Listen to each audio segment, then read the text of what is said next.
Cubbie blue blood flowing through our veins. Sitting in the bleachers in the rain. We've shed a million tears and drank as many old-style beers out at the game. Let's go, Cubbie, Ranto. Michael Cotton. Ranto. Michael Cotton. Ranto and the lovable Lucy. Swerski. Ranto. Michael. Ranto. Cotton. Ranto and the lovable Lucy. Michael Cotton. Ranto.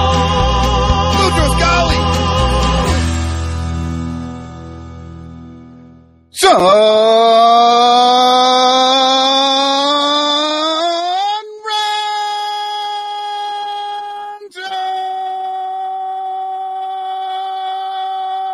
Hey now.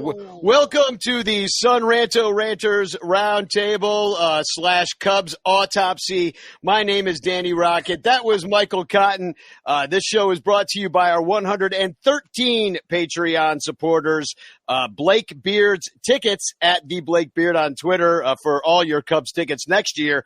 Rogue Wave creative for your branding, graphic, and web design needs, and the Cubs PS Plus podcast, who Mike Waller will be by later in the show to do this Cubs autopsy with us. As always, hashtag Chance in the chat, and you could win a Frank Chance postcard sent to you by me with a message of love and doom. Michael Cotton, are you ready to carve up the 2023 Cubs season? Absolutely. I've got my Shiner Oktoberfest, so I've got an October beer from Texas to sadly go where no man wants to go. And I am drinking my caffeine here with my yerba mate tea and my bombilla straw. But I think the best person to start with here is one of the biggest Cubs fans on the planet. He talked about the Cubs to everybody for many years, pre and post game. And he's a great friend of mine, and he hosts my favorite Cubs podcast called the Recap Podcast he does with Gordon Whitmire. Ladies and gentlemen, the Capman, David Kaplan. How you doing, David? What's up, gentlemen? How you doing? Great to be with you. Hey. Well, you know, we got a bit of a hangover from that season, and it wasn't exactly – well, it was almost exactly how I thought it was going to go. I just got to ask you off the bat, like, are you disappointed? Are you feeling like they underperformed what they could have done, or how are you feeling about the 2023 Cubs team? What taste in your mouth do you have? So I had not a huge wager, but I had $200 on the over on the Cubs wins at 78.5. And so that went well. That went well. I won a couple $100. That was good. I expected them to be a vastly improved team. My problem with them, and again, I like Jed Hoyer. I actually think their organization is in a better place than it was when Theo left. That's for sure. They fired everybody. They got rid of a bunch of guys, and none of those guys would you want the contracts they're currently playing under. That's one. Two, they're developing pitching at a much better rate than they were from 2012 to 2021. Three, they got one of the top 5 farm systems by anybody's rankings. So it's going this way. My problem is if you're going to go out and give up prospects, and I know they didn't give up the greatest players, but if you're going to make a deal to go get Jeimer Candelario, then you can't be half pregnant. Go finish it off and get – I'm not asking for Max Scherzer and Ohtani and Verlander, but you got to go out and at least give David Ross somebody he can look down there and go, okay, let's go. Because people like to blast him on social media, and I don't like all the bunting. I'm right there with everybody. But someone at the ballpark said to me, hang on a second. I heard you blasting the bullpen usage the other day. And I said, yeah, I didn't like him doing that. They said, you come down and manage that for a few days. And you look down there and go, oh, God, who am I going to now? That guy's arm is falling off. That guy is. This guy, Palencia, throws 100. He had a 6 ERA in AAA. We're using him with the season on the line. So I thought Jed and Tom and Carter, if you're going to go get Candelario, then finish it off. So do you think it was a mistake that at the trade deadline that they didn't trade Bellinger? Or because that's part of the equation. If you're not going to add enough at the trade deadline, then you probably should have sold and gotten more. No, because this is the Cubs. This isn't the Royals or the A's or the freaking White Sox. You have got to, at some point, go, we're here, we're back, we're done with being a middle market franchise that's just going to, hey, we got the 7th best prospect from the Diamondbacks for whoever we gave up. No. At some point, you got to go, we're about winning. And I ran into Tom Ricketts one day. This is before the deadline. He's like, I'm done with that. I want to win. I'm not naive that we've still got steps to take. But no, I do not want to trade these guys. And it worked out they didn't. I thought that sets a good message going into the offseason when you call up the Scott Borises of the world and you go, I'd like to come after this client. Well, are you guys going to try to win? We already are trying to win. Right. Well, look, I absolutely agree with you. They really kind of half-assed it at the trade deadline. I mean, what they really did was just not sell. That's what it felt like. Mm-hmm. Like they're like, we're going for it, but really what they were doing is they just weren't selling. And unfortunately, there was this narrative that Jed decided that like the Friday before or some the night of the talk from catch. Yeah. One catch made us buyers. Where was he the rest of the year? And that's where my frustration is. I don't think they lost this season in these last 2 weeks. They lost it in April and May when they didn't break with the best team that they could have broken with. They didn't even have they had 2 outfielders. You know? So I mean, what do you think about that when you go back to the very beginning where they had Hosmer and Mancini and Barnhart and some of these guys that they ultimately just cut bait with completely. And yet that was their plan at the beginning. So how does that work into this sort of collapse at the end? Well, they didn't have Suzuki because he was on the injured list with an oblique. They didn't replace him with an outfielder. That was my problem with that. Like, I get that Suzuki wasn't there, but we were Talkman should have been Mancini out there. Yeah, Mancini dropping balls. Yeah, Christopher Morel's in the minors. Talkman's in the minors. I think in the minors. Like, if you're telling me that Morel needs a couple weeks, he didn't come up till May. I mean, what are we doing here? That bothered me. And then I'm a huge Suzuki guy, huge. And I'm at the ballpark. It's the Saturday after the All-Star break. We're playing the Red Sox, I believe. And I'm on the field. It's like 10 a.m., and I'm standing there with 3 players. No microphones. I'm not working on TV anymore. I'm just there. I have my son with me. We're going to the game just to hang out. And I say to these 3 players, hey, who's the best offensive player on the team? And all 3 guys, said, that's an easy one. And I thought they would say Cody Bellinger. And they said, say Suzuki's by far a better player. I said, seriously?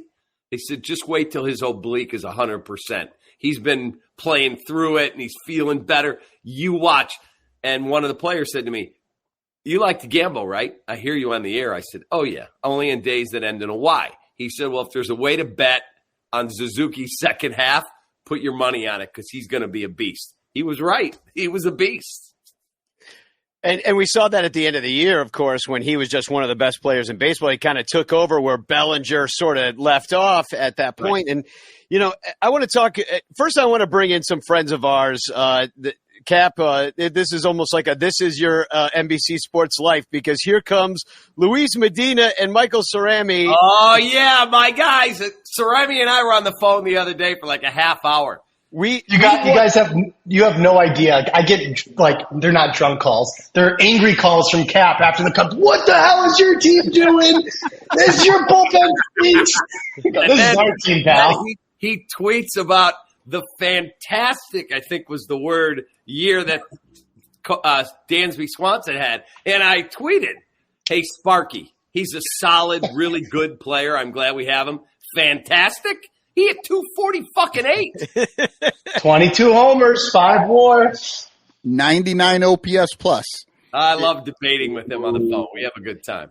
But we watched a ton of games together back in 2019, which was another year that kind of fizzled out on us. There were, for a variety of reasons, every year that fails has its people to blame. And when I look at some stats here, I'm going to put up something real quick, and that's the Cubs win-loss splits that they have up on Baseball Reference. If you guys can see these, and I'll go a little bit further. I need my glasses. Yeah, go ahead. So the Cubs 27 of the Cubs 42 of the Cubs 79 losses were by 2 runs or less. Mm-hmm. So they were losing on the margins. They obviously were terrible in 1-run games, 21 and 24, even worse in 2-run games. Then you have they had a losing road record, a 1-5 record to end the season did not help that at all. The Brewers, on the other hand, 29 and 18 in 1-run games. Also, the Brewers were great on the margins. Only half of their losses were under 2 runs. Cubs were bad in extra innings. They had a losing record there. Of course, we all know they were great in blowout games, 32 and 18 by winning by more than 5 runs. And against 500 teams above 500, they had a losing record as well. So when I put all those kind of things together, what do the Cubs need to do on the periphery to turn those numbers around? Because if you turn them around, you're playing in the playoffs. Michael fixed their bullpen, right? Yeah, they got to fix the bullpen. I mean, I was talking about this with Brett earlier today. Setting aside what they didn't do at the deadline, I was listening to you guys, totally agree with that. Coming into the year, I think we were pretty confident that they had enough arms to get through the season. But when you get nothing at all from Keegan Thompson and next to nothing at all from Brad Boxberger and a horrible start from Michael Fulmer and nothing at all from Cody Hoyer, well, it's like those are 4 guys that you kind of counted on to gobble up a lot of innings and make it so that, 1, they could figure out the bullpen more quickly than they did because it took them a long time this year for David Ross to figure it out. And 2, make sure that those 4 guys don't end up, pitching at 80, 90 inning rates in the middle of the season when they're the only guys that we could trust. So I think the loss of those guys early on made a huge, huge dent in their season that they just weren't able to recover from in those 2 ways. And that was kind of it. That was kind of the story of the season. So hope for a little bit better luck, but get as much pitching as you can. Yeah, I mean, you got to get pitching. There's nothing novel there. To agree, you need another top flight starter. You do. You need someone. I think that's where they failed the biggest at the trade deadline was they knew Marcus Stroman wasn't right. They put him on the IL right after the deadline, and they didn't have anyone to back him up. Ben Brown wasn't ready. They weren't going to bring up Cade Horton. They needed another arm, and instead of getting another legit starter, they just kind of thought they'd cobble it together, and that's not how you make the playoffs. Doesn't matter how hot you are in July. They had to end up digging themselves out of a hole, and they fizzled in September. And I was thinking back to what Michael said earlier about, the guys who were getting all these at-bats in April, May. Trey Mancini, Tucker Barnhart, Eric Hosmer. That's kind of where they lost a lot of games is in the offseason betting on those guys. You've got to make better bets. You've got to – those are the guys you have to develop and not sign in free agency. Here's your negative WAR players I'm putting up right now. From Mancini, the worst, Hosmer, and Barnhart. Luis Torrens. I totally forgot he was even on this team. So did he, I think. I don't even think he knows he was on this team. I know, Cap, you've got to go, but so I want to let you go, but I'm going to move you into the hot seat real quick because we do something on this show called the bitch clock. And that is when we do 30 seconds on the clock, but you have to take a spin of the bitch clock wheel first. So just let me know when you want me to go, and I will click spin. All right, go. All right, here we go. We will see where it lands. Oh, it's tension. So we've got lots of different – okay, roster – looks like it's going to be roster construction is your topic. So we're going to throw you into the bitch clock hot seat. And are you ready, Cap? I'm rocking and rolling, baby. All right. Ready to go. Here we go. Clock, you have 30 seconds to bitch. Roster construction. All right, I'm tired of watching Miles Mastrobuoni get freaking start after start when he was pathetically bad. I don't care what he did like a week ago. Stop with that. That's number one. Number two, Tucker Barnhart, you may be a really nice guy. They went way too freaking long with this guy. You've got to continue to add to your freaking bullpen. Daniel Palencia can't be pitching with the goddamn season on the line. Stop your bitching. Nice job, Cap. Excellent, good job. Excellent job. Very well done. Coming to Ball Hawk Corner next year, I'm hoping. I want to get an actual big, like, Wheel of Fortune wheel and just, like, sit there and let fans go at it on the bitch clock. But That's really good. But That would be fun. You know, I totally agree with you, Cap. It's like, you know, and we were just kind of talking about it. It's like they wasted so much time, not only just with these players that weren't working out, and all the fans knew. They're like, you gotta cut bait. Like, I've never seen so many fans at the same time disagree with the manager, disagree with the roster, disagree with the batting order. Like, I'm like, usually we argue about these things, but we all agreed that it sucked. Ultimately, the fans are proven right. That's what never happens, right? Like, ultimately, they make all the changes that we want. They just did it 3 weeks too late, and they lost too many games doing it. But once they put together the team that I think the fans kind of wanted, that was their best stretch of the year. Yeah. Yeah, I mean, I was just going to say that Eric Hosmer, it's one thing to bet on Trey Mancini, a guy who's younger, had an injury, had a more recent stretch of good play. Okay, give him 100, 200 plate appearances, figure it out. It was never going to happen with Eric Hosmer, and everybody knew it. So, it's just like, what are we doing? You didn't even get a roster invite after. Like, Mancini, latched on with the Reds for a minute. Barnhart ended up with the Dodgers. No one even brought Hosmer in. Yeah. So, everything you needed to know. Cap, I got to ask you. Give me a positive takeaway from this season. Something that you liked. I mean, you already talked about the trajectory of the team. What do you like for 2024 moving forward? They have salary space, and I think they're going to spend it. I think they'll spend it wisely. You know, when Jed says intelligent spending, everybody goes, "No, well, what does that mean?" I thought they spent intelligently in the offseason. Like, I'm glad Dansby Swanson is our shortstop. I just don't want him hitting in the middle of the lineup.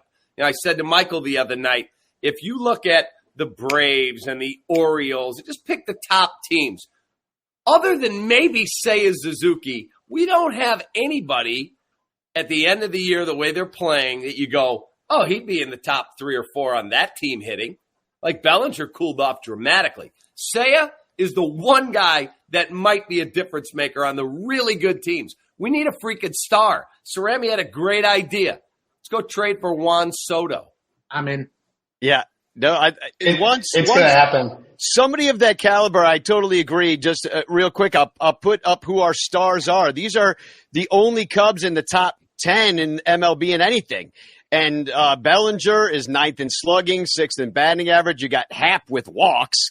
Candelario, who's gone, it was 6th in doubles. You got Horner with hits and stolen bases, but that's not home runs. And then the rest of our pitching staff. So I totally agree. It's like you've got nobody that's totally fearsome in the lineup. You need a face of your freaking team. You need a guy that everyone goes, wow, that guy can freaking hit. So your positivity is that hopefully something positive will happen. I appreciate the optimism, Cap. And I think you went straight to the accounting. Turned out to be a monster. Who? Cade Horton. Cade Horton. Yeah, we got some guys coming. So, well, I know your son's over. I know you have dinner waiting for you and your family. And I love seeing your husky dog. What's his name or her name? Sparky. Hell of a dog name. I got Sparky and Stanley. So whenever you're yelling at people. We just lost Yoshi a few weeks ago, but we still have Stanley and Sparky, and we're having smash burger tacos tonight. Oh, very nice. Well, enjoy that, and we'll talk to you again, I'm sure, soon. And thanks. Keep the podcast coming with you and Gordo, because it's my favorite thing to do is to listen to you guys argue. It's just wonderful. We go at it. So it'll be fun. I look forward to seeing you guys. And if you do your deal at, Michael, at, was it HVAC? Is that where we were at last year? Yeah. Let me know. You're back, baby. We'll get together. Thanks for coming on, Cap. And all right, thanks for having me. You guys have a great night. Keep it up. Thanks, brother. Yeah, thank you, Cap. Have a great winter. So He's the best. He really is. No, I love Cap. I unfortunately work at the same time that he's doing his show, so I can never have it on. You know, I'd have to listen to it in pod. But him and Gordon Wittenmeyer, especially now that Gordon works for the Reds and doesn't have to like be a fake Cubs fan. It's so weird to see his tweets. Does it throw you guys off when he's talking about the Reds? I'm like, it's weird. It's weird to me. It's like, why does he keep tweeting about Ellie De La Cruz? Oh, right, because he's in Cincinnati. Yeah, exactly. New job. So I'm just going to throw this out there. Is David Ross the right manager? I saw this on Bleacher Nation the other day, and it cracked me up. It was I don't know who photoshopped this. Great job, Michael. Yeah, I spit out my coffee. I was like, bah! And of course, this is beautiful. For the podcast listeners, it's the end of Dr. Strangelove, when that cowboy soldier is riding the bomb to start basically the end of the world. And David Ross's face is photoshopped on that soldier, but what do you think, David Ross? Would there be anybody better that you could see the Cubs going with? It reminds me a lot of the entire conversation or lesson we learned with respect to Wilson Contreras versus like Yan Gomes, let's say. So, and the point there being, Wilson Contreras was, a hitting catcher, right? And then we sort of learned along the way that a guy like Yan Gomes, who theoretically shouldn't hit as well, but receives better, calls games better, manages a pitching staff better, all of those soft factors that we kind of dismissed over the years actually mean a lot. So then I look at David Ross and I look at someone like Craig Pounsell, just because his name's, I'm just using it as an example. Everything that you hear from players, like publicly or privately, or people around the team, they all talk about David Ross being like the guy for the teams in the clubhouse, for the players. And they want to play for him, they play hard for him, and he gets the best out of them. And it's like, okay, I'm trying to believe that matters, because on the flip side, I fundamentally disagree with the moves he makes in games very often. And it's like, that stuff is just so much more visible. That's Contreras hitting home runs. Him in the locker room is Yan Gomes managing the pitching staff. And it's like, I'm trying to remember that there's stuff that we can't always see or understand or know. But if he fucking calls for a bunt one more time, like, I'm going to lose my mind, because it's so easy to not do the obvious stuff wrong. Like, and to put a button on that, and then I'll let Luis do his version of it, is like, I don't think his bullpen management is his biggest flaw. I think the bullpen kind of sucked for most of the year, and he just kind of did what he had to do. The lineups, the playing time choices, the bunting, that's the stuff that really irked me. And it was like, I'm starting to get to a point where even if you are this outstanding clubhouse manager, player manager, guy, then you're negating that value by making poor decisions in the game. So bottom line, I don't think he's going to be fired. I'm not out here calling for him to be fired. That might change a year from now, but it's not right now. But also, if they were to go get Craig Counsell, I also wouldn't be heartbroken by it. So I've softened immensely from where I was. And it's because of a lot of roster and in-game decisions that just are wearing at me. What do you think of Ross? The Ross GPT, I call him. I love that, by the way. So here's the thing about David Ross. It's one of those things that a Chicago sports fan should be very familiar with, in that the players like him. He's not the worst manager in the world. I'll live through Tom Trebelhorn. I'll live through Mike Quaddy. I'll survive David Ross. Now, I think of David Ross the same way I used to think about Lovie Smith. Could the Bears get better than Lovie Smith? Sure. But don't fire David Ross if you're going to take, Will Venable, because you're going to be going through the same thing with a first-time manager. You're going to be feeding him all this information, and it's a whole new thing. I think David Ross can be a good manager and the right manager. I think he might need a better bench coach. He might just need. I think he needs someone in that clubhouse like, hey, don't bunt, or hey, maybe don't use this guy in leverage situations. But some of that stuff was who's in that bullpen. Daniel Palencia throws hard. I love Kaplan. He nailed that. Like, Palencia throws hard, but you had no idea where it was going. This is Latino Ricky Vaughn out here. So I think of Ross and, like, if Craig Counsell becomes available, go get him. If Buck Showalter says he wants to manage the Cubs, I'd think about it. But other than that, man, you can do a lot worse. I know a lot of people were pining for Gabe Kapler, and I saw the Sarah's tweet from The Athletic where he was talking about how he kind of rides his players. It's just like, man, that's not what this, like, these players got ridden hard, and that's why that's one of the reasons they collapsed. Like, you don't really need that. You don't need that with this team next year. It did seem like he forgot to use his fresh legs. It seemed like he forgot that some people were on the team. Like, you know what pissed me off about that too is so, like, did PCA look good? No. No. But I still think he should have played and played differently than he did. And then Canario is another one of those guys that was hot, and it's like maybe he would have been exposed eventually. But how many times do we need to see a prospect come up and before the book is out on him, have a red hot 2 weeks before anyone figures him out? It happens every time, like almost always. And we could have used that for the last 2 weeks of the season. So it's like, let him go hit 5 homers until they figure him out, and then take him out and whatever. Like, what kills me was that he saw Joe Madden do that. He saw Joe Madden ride hot waves. He saw Joe Madden use Javi in a way that was like, Javi's not going to start, but he's going to get in the middle innings. He's going to get a couple at bats. And so you're going to get the bat. Maybe you'll run into a homer, but you're going to get good defense.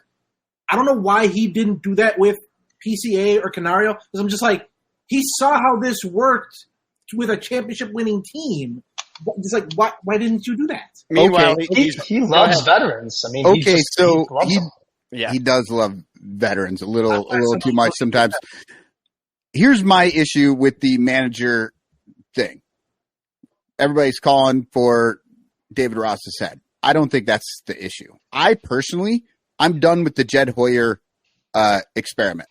Like, I'm done. He's been here for the entire Theo run and now for his own run. It's not like he just showed up and we still need to give him more time to figure it out. I personally don't believe he's doing a great job of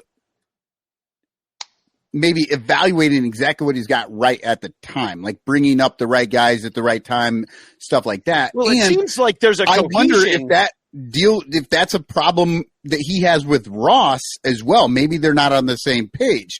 I almost feel like if you get a different upper front office and David Ross stays, you might actually have a better situation than if you fire David Ross and continue on with the same. Well, you're really talking about changing things fundamentally, and that is feels like starting I want to know.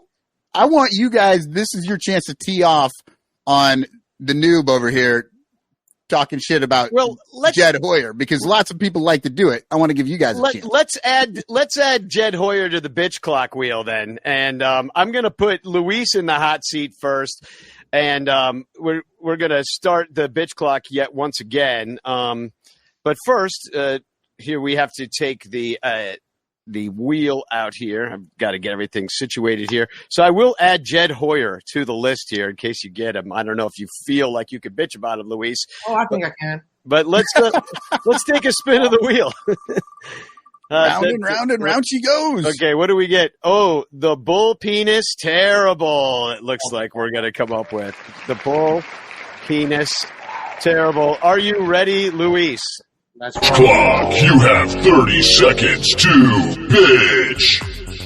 Of all the years to put together a shitty bullpen, Jed Hoyer picked a really bad year to put together a shitty bullpen. All those years where we were selling, and you had Michael Givens give you a good half year, David Robertson give you a good half year before selling.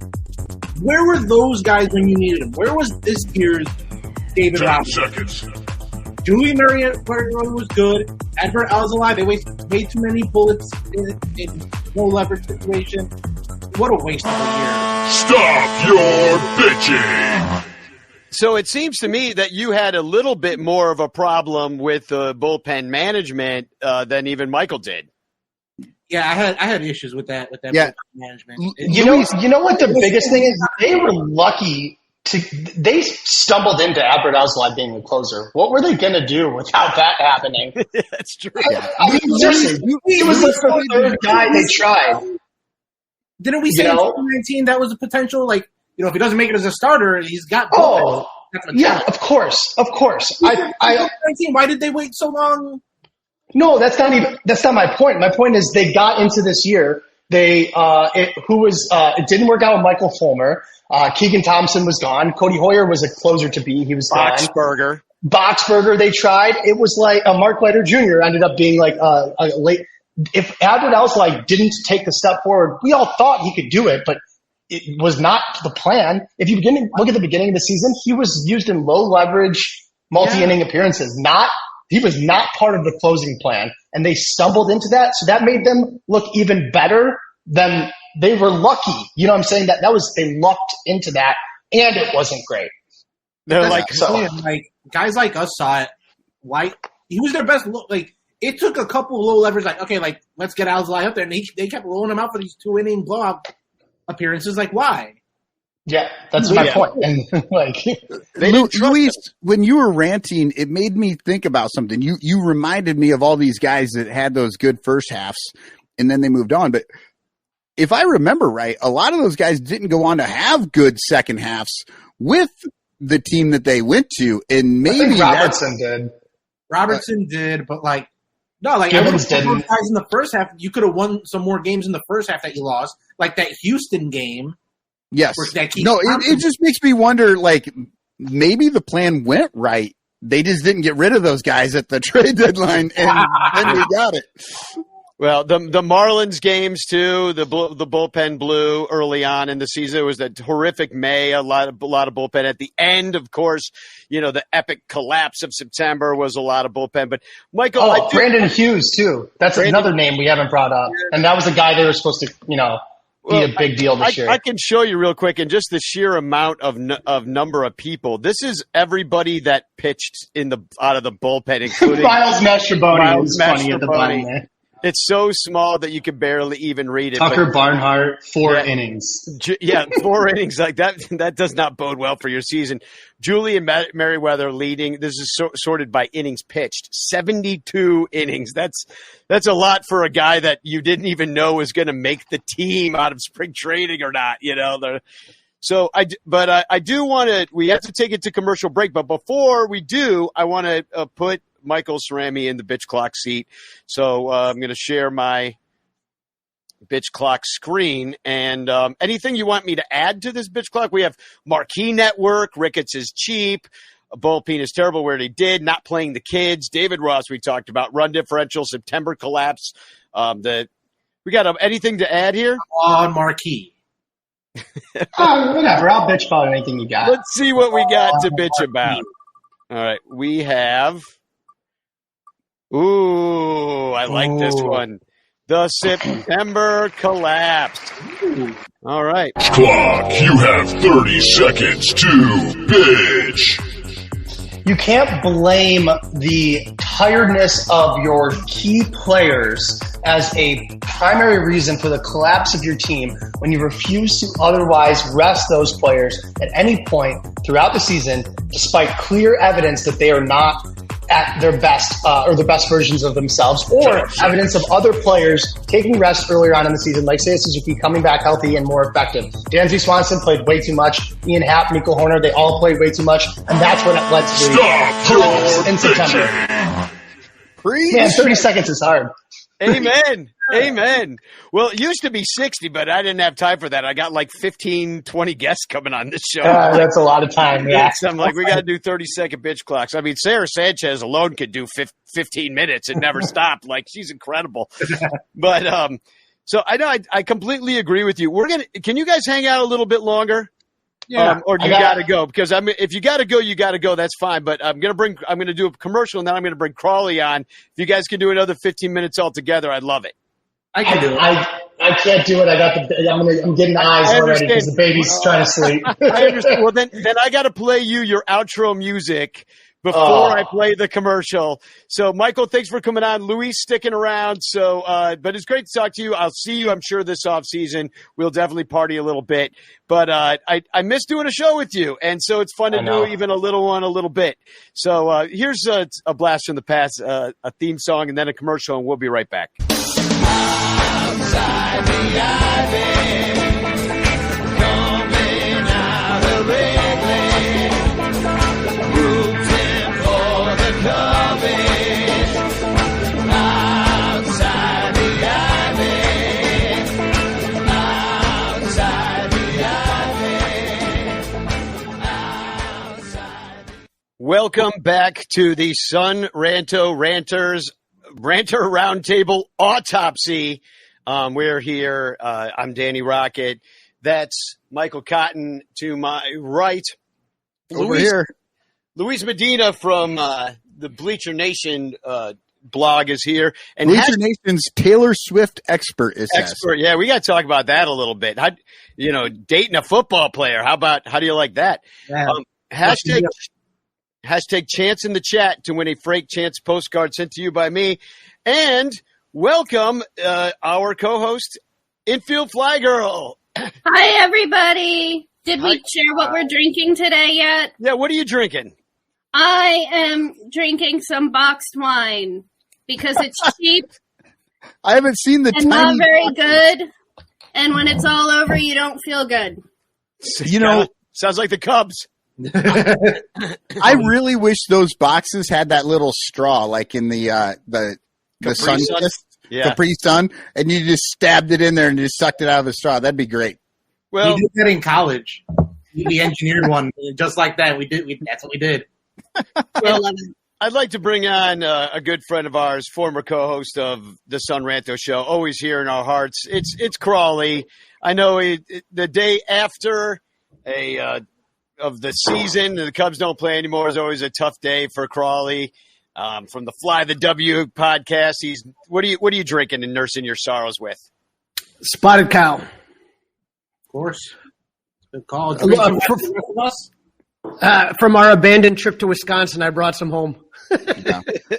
By the way, I have switched to Everything Rhymes with Orange IPA from Rough Tail Brewing. Ooh, that sounds fun. So it is actually really good. I got it down in New Mexico. Or Oklahoma. New Mexico, Oklahoma, the same place, right? Somewhere out west. So I would like to talk about. What's yours, Luis?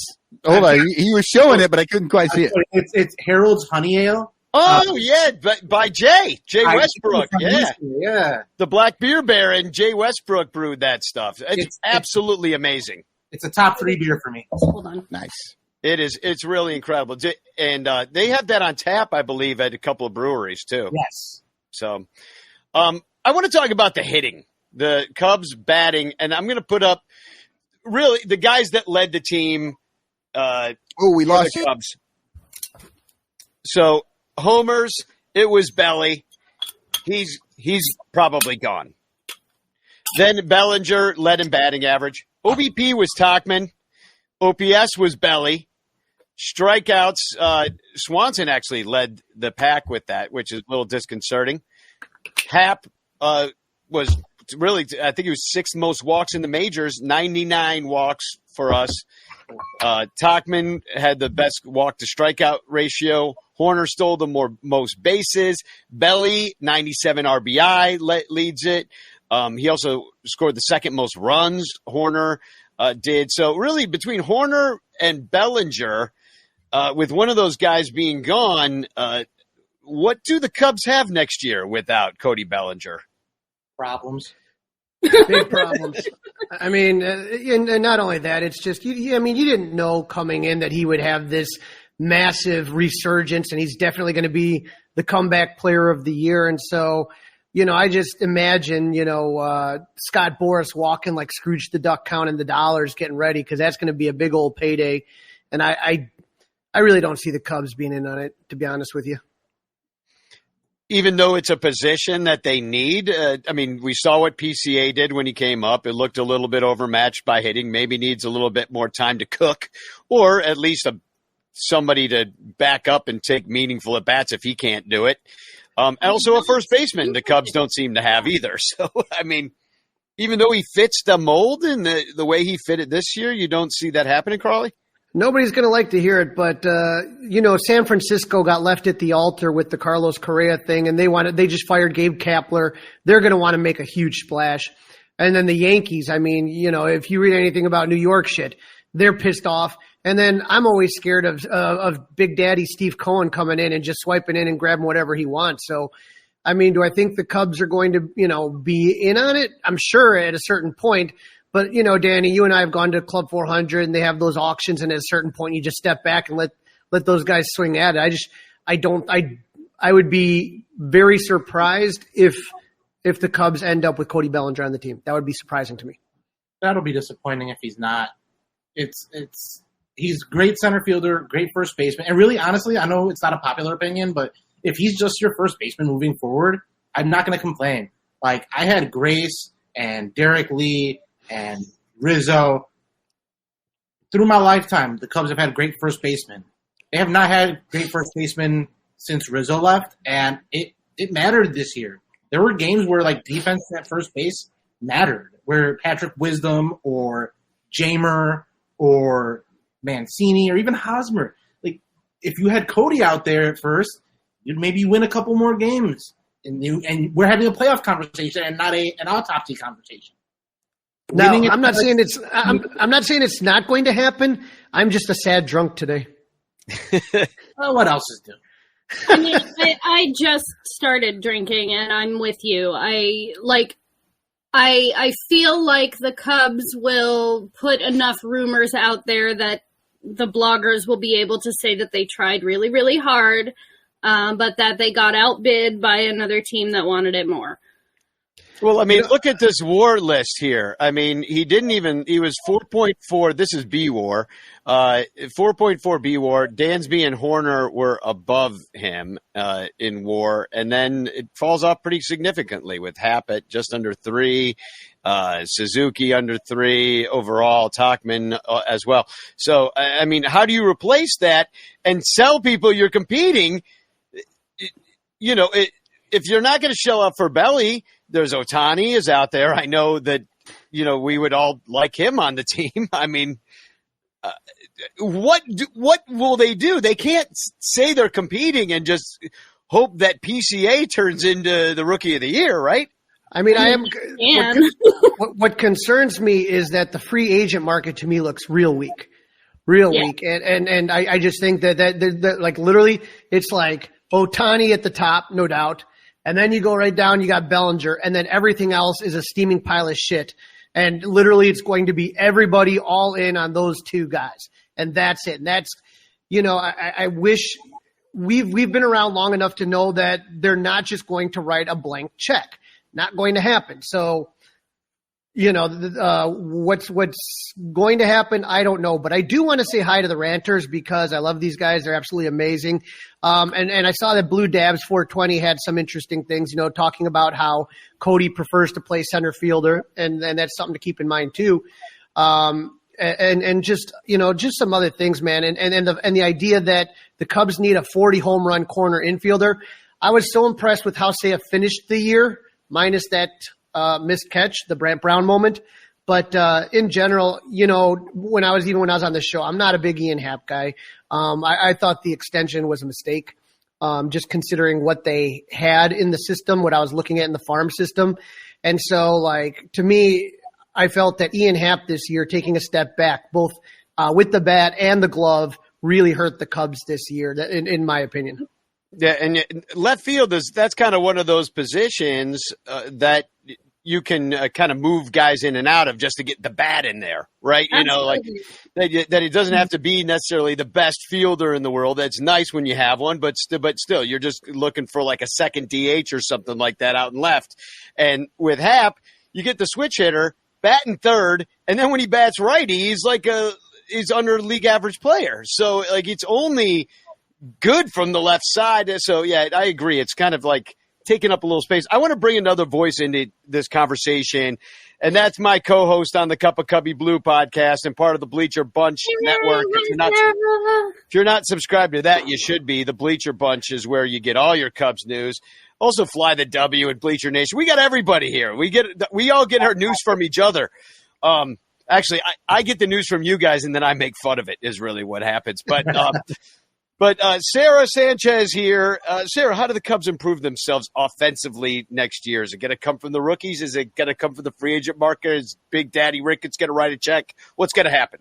They need to spend money, and I'm not sure they're going to spend money based on the comments that were made at the end of the season. I mean, they're talking about, like, Tom Ricketts' interview on the game yesterday was basically like, well, we like the spending levels where they are, and we're going to stick with that. And I'm like, well, we don't. The spending levels where they are won 82, 83 games. So that seems like it's going to fall a little short.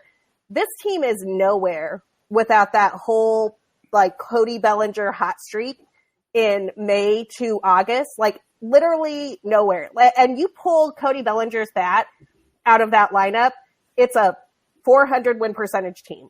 So I'm not entirely sure what the plan is, but spending at current levels can't be it.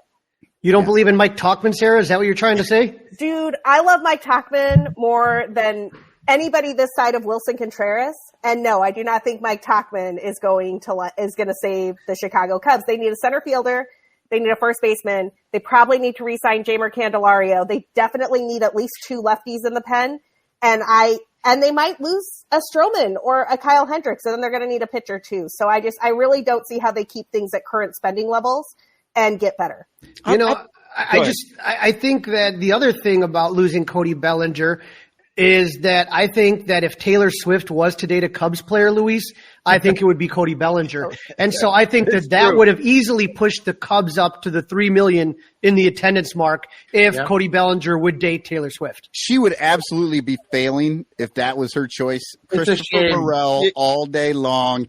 If Taylor Swift is dating somebody, it's Chris. By the way, I'm trying to manifest the Cody Bellinger thing. I'm wearing a Cody Bellinger. Remember on 420 when he hit a ball 420 feet? Right. And he looks high all the time. Well, our friends at In the Clutch made this great High Time spoof shirt. So he's one of those. He's got to re-sign just to make this shirt worthwhile. We got so many Cody memes that went unused this year. I need him back. I need him back too. I think he makes this team better. I mean, I've been saying for months now, you can't spell Bellinger without RBI. That dude was clutch in the middle of the lineup. He has been unbelievable, and he plays great defense at 2 different positions. And I do not see the Cubs. I think Luis said this a second ago. Maybe it was Crawly. I do not see the Cubs spending the money that it will take to get Cody Bellinger away from the New York Yankees or the San Francisco Giants.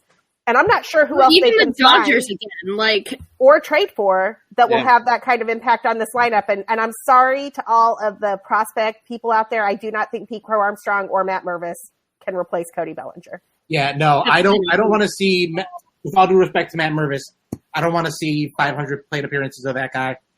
From what I saw last year, that wasn't it, and I don't see where it gets better. I don't even care about the plate appearances. I don't even care about the plate appearances. He can't hold his own defensively.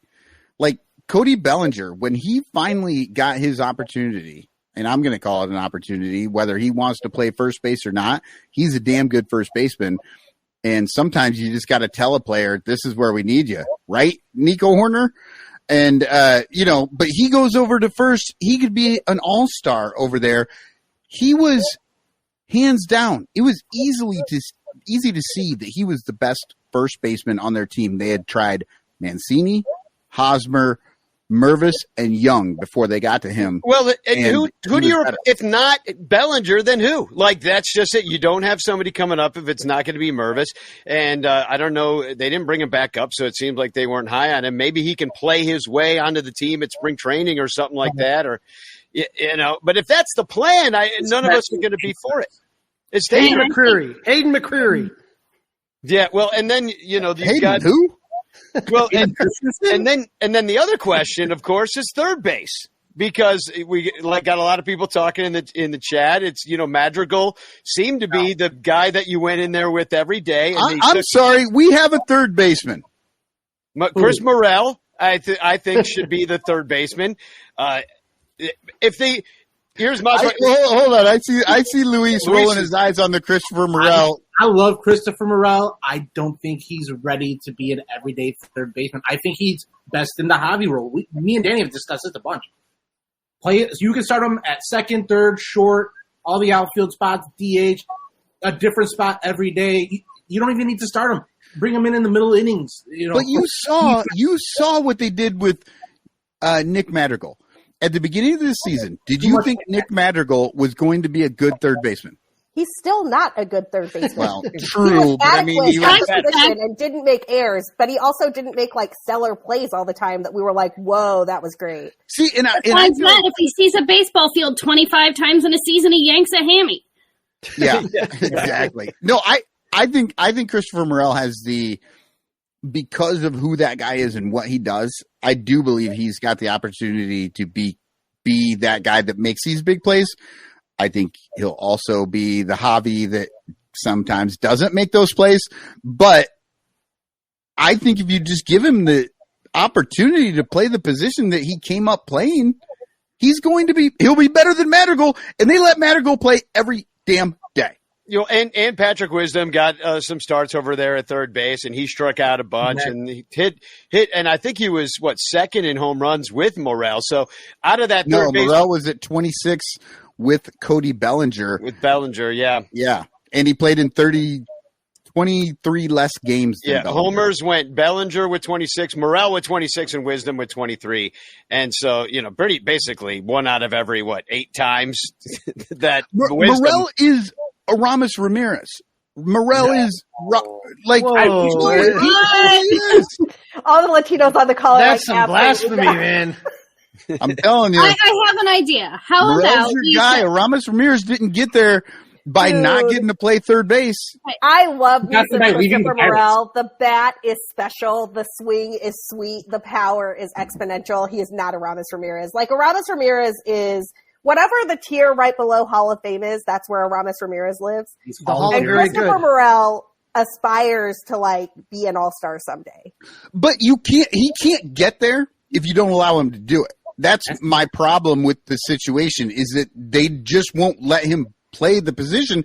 They let a weak-armed second baseman with no bat power play there all year long, and he got better. He got way better. He went from 5 crow hops to 3.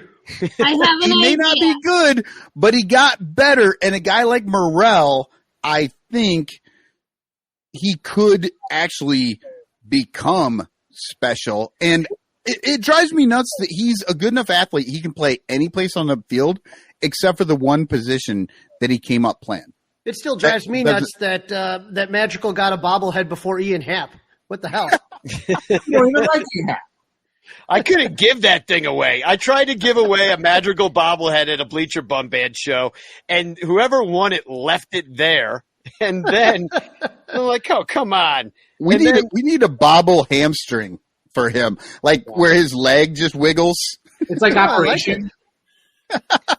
Yeah, no, they have a Wilson Contreras that Myrtle Beach did that has the little arm with the Wilson beach ball. You do something like that with his little leg hanging. Yeah. I have an idea. So here's my thought. How about we get Christopher Morel and Patrick Wisdom and Nick Madrigal, and we stick them all in the lead-on season and see who lasts a month. Ooh, that's fun. I saw you put the starting. I saw you put the roster. roster. Yeah. I was very excited. It looks like a lot of Cubs and former Cubs on there. Yeah, and that's just one team. Now there are 6 teams. So, but I follow the Aguilas Ibaeñas, and they've got Christopher Morel and his baby brother. His baby brother Rafael was their first round pick this year. Starling Castro's there. Aramendi Alcantara is there. Pedro Strop is in the bullpen. Oh, nice! It's going to be so much fun. Oh my God! I just found what I'm doing all winter long. Exactly, Aguilas fan over here. I ran into Rafael Morel in spring training, and I started talking to him, thinking it was Christopher because they look so much alike. Yeah. It's unreal. Well, at least when you spoke Spanish to him, he understood it. Yeah, he was much better than Michael Hermosillo. It's like, no habla inglés, bro. Sarah, I'm from Canada, dude. Sarah, you are the queen of the bitch clock, and we got to do a little bitch clocking, I think, and then we're gonna bring on a couple more guests. We gotta let Luis go, so we got room on the screen for all the people. But first, we're gonna do a little bitch clock with Sarah. Sarah, here, I don't know if you saw the categories earlier, but there's quite a few. Hopefully, we don't get any repeats here. But tell me when to spin. Yeah, go ahead and spin it. I thought Cap did a pretty good job, though. I was like, I don't know, man. Cap might be coming for the crown. I would love to see you versus Cap bitch clock off. That'd be great. Ooh, I don't know if you want to do this one. Oh, no. North Shore adult diapers. I'll take the challenge. That's fine. Okay, all right. I like it. Okay, are you ready? Wait, hold on. For the podcast listeners, North Shore adult diapers just came up on the bitch clock. Yeah, I got it. I got you. Here we go. Bitch clock, you have 30 seconds to bitch. The craziest thing about this Cubs season is that the most entertaining part of all of it was watching how Pat and Ron were going to read the North Shore adult diapers ad every time somebody walked for all of your control needs. And unfortunately for the Chicago Cubs, they got to read that ad a lot because there were walks in all of the worst situations that you can possibly imagine. Why is that? Because Jed Blair lost his ability to build a bullpen this year, and I think a lot of it has to do with misunderstanding the new pitching rules, but I hope they can fix that next season, or we're going to hear that ad a lot. Stop your bitching! God, she not only like rips into the thing, but she also hits it right on the number. Like when it's like she stops and then they say stop your bitching. Everybody else has been like kind of like going over it, like you're fighting with the end of it, and you nailed it every time. That's why she's the queen. It's amazing. Cap was really good though. Like I might have to bow down to Cap. Cap was really good. You know, the thing that was funny about the North Shore diapers thing is that it totally ruined a Hall of Fame broadcaster's call for like a good year, you know, until he figured out that I could just fuck around with this and make fun of it.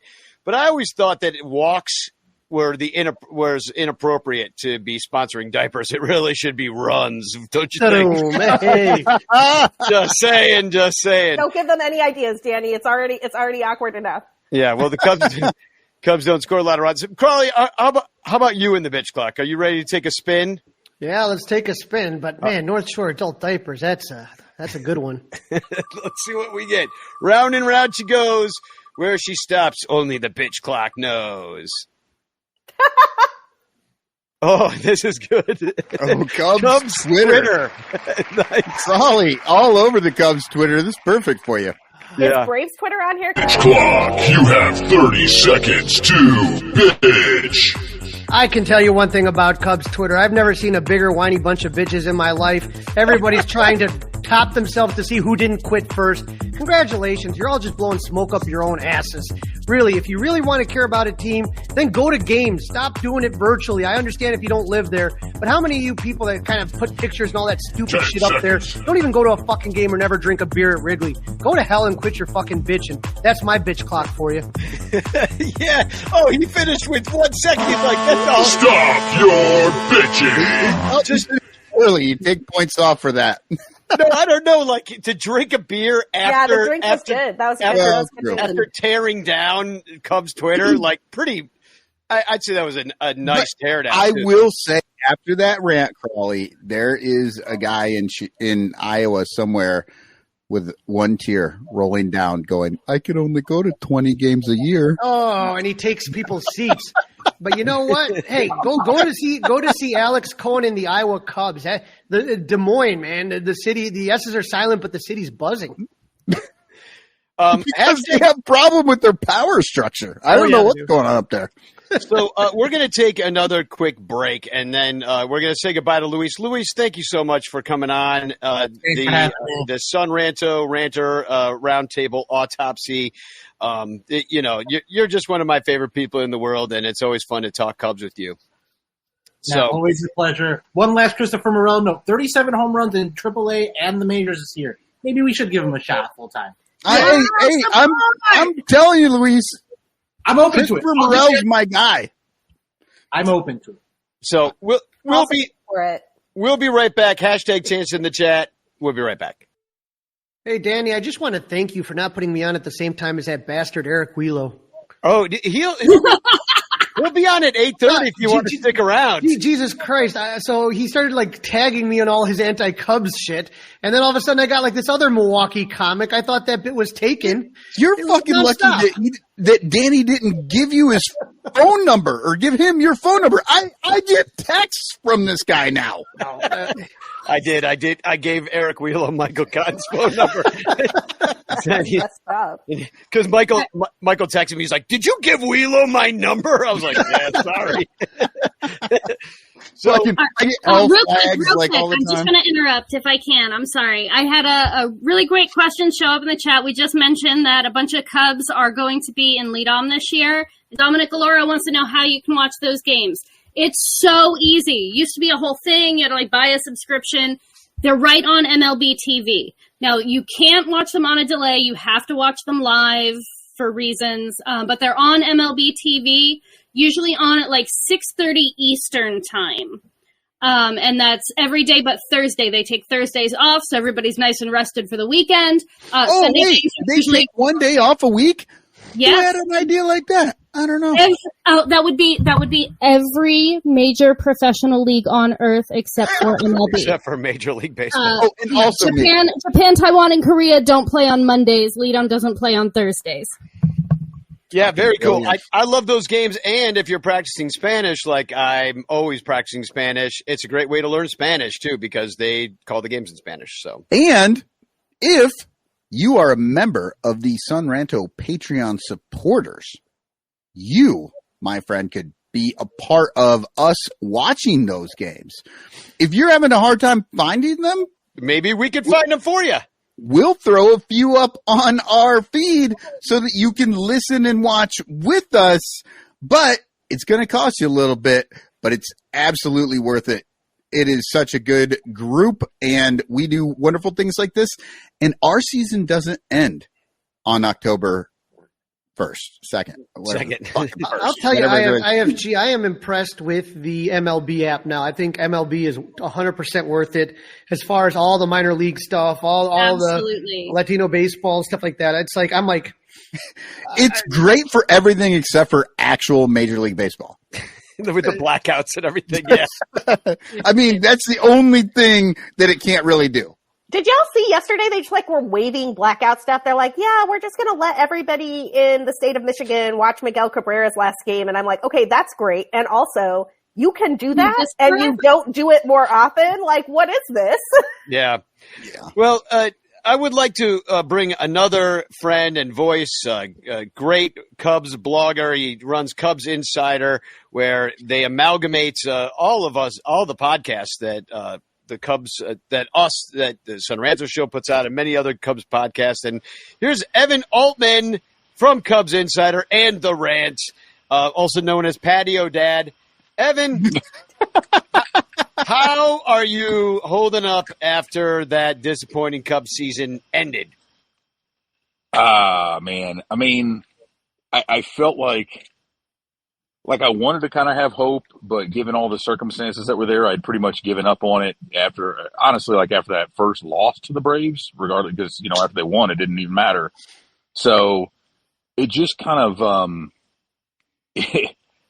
it felt like when my grandmother died, she had had Alzheimer's and was in a home for many, many years. And so then it's like, all right, this kind of sucks, but at the same time, like, she's not in that place anymore. You know what I mean? Like, we knew this was coming for a long, long time, and now it's just the finality of it.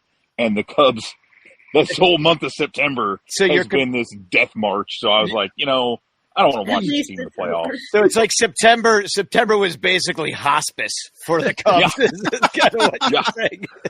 Yeah, Nice. except they didn't get to come home. They just stayed out, but it's probably better for all of us at the end of the day, because watching this team in the playoffs with the bullpen, the way it had fallen apart, and with the effort that we were seeing from them. To have played the Brewers, and had they been actually eliminated in the postseason by the Brewers, like, it's bad enough. We got to hear from all those idiots anyway. Like, it would have just been that much worse. And so, good riddance. Crawly didn't want to go to the game Sunday because I'm like, come on, let's just go. He's like, I don't want to go up there and hear their mouths and stuff. And I was like, that's a good point. I didn't end up going either. It was 90 degrees. I had a cooler full of beer, and I was on a pier. I could go there, or I could listen to a bunch of cheeseheads yapping at me. Exactly. Fair. Easy choice. Yeah. So, but can we talk about some of the starting? We talked about the hitting. We haven't really talked about the starting pitching yet too much. I'm going to put up some numbers for the Cubs starters this year. This is overall in the major leagues. They were 14th in team ERA. This is just starters at 4.26. They gave up the 11th fewest homers, so they kind of kept the ball in the park a little bit. They had the 11th fewest Ks, so, we knew that, pitch to contact staff. 6th fewest walks, which to me was a little surprising considering, how some of the starters seem to do sometimes. It felt like they were walking more people, but apparently other starting staffs walked a lot more people. 13th in innings pitched, so right in the middle is average there. And they were the 6th worst in baseball with 7.78 Ks per 9, and 6th best with walks, 2.55 walks per 9. So not a lot of strikeouts, not a lot of walks. Well, when everybody throws 92 miles per hour, that's what happens. Well, yeah, not a lot of strikeouts, so you're not blowing it. So when you look at Stroman likely to opt back in, you look at what Steele surprisingly did last year and almost with the Cy Young campaign. You look at Tyone, the disappointment of Tyone, and whether you think he can come back stronger. You look at Assad as a swingman or a starter. You look at what Jordan Wicks did as a rookie. And, Evan, I'll start with you. Like, what is your opinion of this Cubs staff moving forward, and who might they add to it? I feel okay. You put the stats up there. They were fine. They were, as one might say, perfectly cromulent. And I think a big reason, you talked about the walks. Like, Justin Steele cut his walks way down. Like, that was the most impressive part. He was so much more efficient. Tyon looked good at the end, right? In the middle and at the end, not so much at the beginning. The further he got away from how Pitch Lab was going to help him fix himself, the better he got. Here's the thing. What I want to see, I'm cool with them tinkering with the young guys as they come up. Cool. You drafted this guy, tinker with him, teach him some stuff. Stop messing with veteran pitchers. Every time they do that with somebody, it gets in the dude's head or something else happens. Like, you signed the guy for 4 years and whatever many million. Let him do what he did to get you to sign him. Stop messing with him, because I think Tyon got in his own head. But the thing that worries me, though, is if Stroman comes back, Rockett seems to be indicating that they're going to pick Kyle Hendricks' option back up. Kyle, I didn't mention him too. Yeah. But, again, you're essentially saying we're going to run it back with this staff that doesn't miss many bats, that is going to give up contact, that gives us very little margin for error. If they do that and lock down those five, they're not going out and spending big in a trade or in free agency on a big-time pitcher unless, and I can see this happening, Stroman opts back in and they try to flip him somewhere and just trade him and open up a spot. Be it for a big free agent, be it for Cade Horton, whatever. But whatever they do, I need a guy out there who throws 95 plus and can actually strike dudes out. Because how many times did we see that? Even Steele running up against his innings limits there at he was way, way over his previous innings high. And there were just games when he didn't quite have it. And he's not a big strikeout guy. He's put up big numbers at times. A couple times he had some good games, but it just wears you out so much if you can't get through 5 or 6 innings, because a team like the Braves is just going to beat your ass. They need somebody who can go out there and miss bats. I don't know how they get them, but that's what I want. Evan, another thing that kind of piggyback on that is that how many of those guys, when you talk about Tyone and Smiley and all these guys, only could get through like the 5th inning, and then what do you got to do? You got to dip into that bullpen, and then you saw what happens at the end. They were used so damn much. They were gassed. Well, when part of that was that they Quas only is used the pitching same every 4 day. guys. Yeah. Same 4 guys, Quas- yeah. Quas pitched, and I didn't even check. At one point, he had pitched in 26 of the 50 games for which he was active. Right? He missed a couple games because of the bereavement list, but from the time he got activated, 26 out of 50. And at one point, he was like 8 out of 10 games. Like, hey, Grandpa Rossi, this is not one of the guys that got you here. You don't have to play him every day. Right? It's not Dansby Swanson. He even started a game once. They even had him. He did. Look at. I'm putting up the starter stats right now on the screen, and you could see there Jose Quas did 0.2 innings. He wasn't a very good starter. Only got the 0.2 innings, but yeah, they used Smiley was out there as well, and I assume I don't know what they're going to do with him at this point. They had moved him to the pen. Is he still on the team next year? Yeah. Yeah, I thought so. And he's making a lot more money because of how much they used him this year. Right, and so. Caleb Killian was another one. Hayden Wisniewski got a start as well, and so you've got these guys kind of on the back end depth of things that you were wondering if they would be starters. They got moved to the pen, and is that a cricket? I am hearing the cricket as well. That's probably it's me. a country boy over there. Yeah. I'm like, am I boring somebody? It's like, no, that's an actual cricket, bro.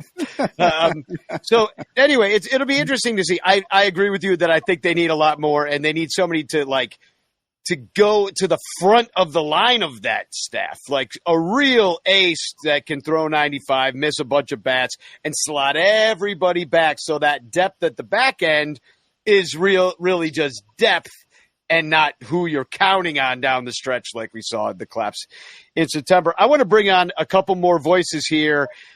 We have from Swerski Sports, Alex Patt, great friend, and from, I'll say it right, CHGO, otherwise known as CHGO, it's Cody Delmendo from the Cody hates us so much. CHGO. I don't hate it I don't hate it coming from you, Danny. I don't hate it coming from you. I guess Cody doesn't hate it, but I feel like there might be some people he works with that do. So it's not the first time. It definitely isn't the first time. When the first time Danny said it to me, it's like I'd already heard it 7 different times from 7 different people. Anyway, so let's talk about the pitching. We're just talking about and Alex Patt, say hi to everybody so we know which voice is yours. Hello. So let's talk about the bullpen. We were just there. Obviously wasn't enough. They only went and got Quas. Cap brought it up right at the beginning of tonight's show that the Cubs basically got half pregnant. And you can't get half pregnant. They didn't go all the way and do enough they didn't do enough. Period. End of story. They didn't get enough bullpen help.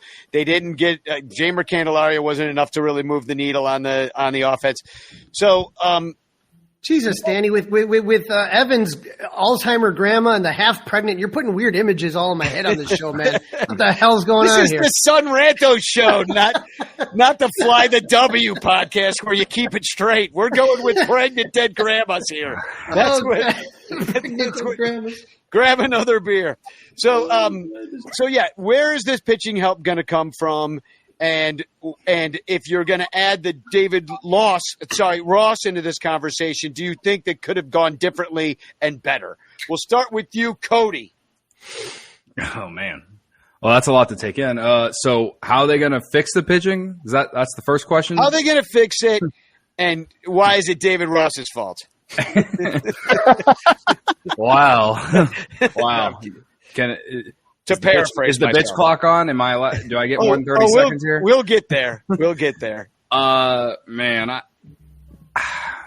I was listening before you guys let me in, and I agree with Evan. They need more swing and miss, and I've said that the last handful of weeks on our show. Where are they going to get it? I do feel like they are still going to try and push some of these guys from within. And that was kind of one of the things that really frustrated me about the entire year is I felt like they didn't do that. Despite the fact that they were in it, I still thought this was somewhat of they were still going to develop more this year, and they just didn't. At least in my opinion. I know they threw out they tried to develop Wisniewski and Palencia and a handful of others, but I don't know. I just felt like there was more they could have done from within at least. And but as far as outside, I mean, I do feel like they need to go get more swing and miss. I think they need a high end starter, top 1 or 2. And then I just think they need more bullpen help. But I know how, based off the history, I think that they're going to go get guys for the bullpen that none of us have ever heard of, and then they're going to try and turn them into Julian Merriweather. And, we'll sit here, probably criticize it, and then hopefully they prove us wrong this time. The good from this year in the bullpen, basically it was Julian Merriweather and Mark Leiter, but they just used them way too much. So, that's why I'm saying they need more depth. And, you can't use the same 4 guys the last month of the year, right? Why not use Luke Little a little bit? I'm not saying you have to throw him out there every day like you did Jose Cuas, but that's probably what frustrated me the most the last month of the year is they just threw out the same dudes every day. It was like insanity, man.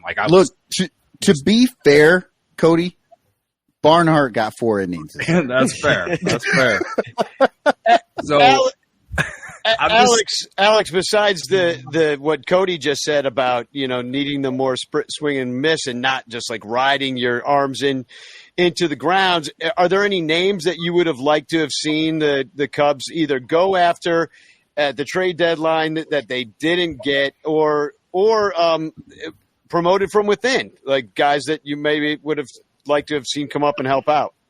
Well, there's something that I've been saying since the trade deadline, and if you were to ask me specific names, I think for me it's less than specific names to bring in, but it's more of an idea.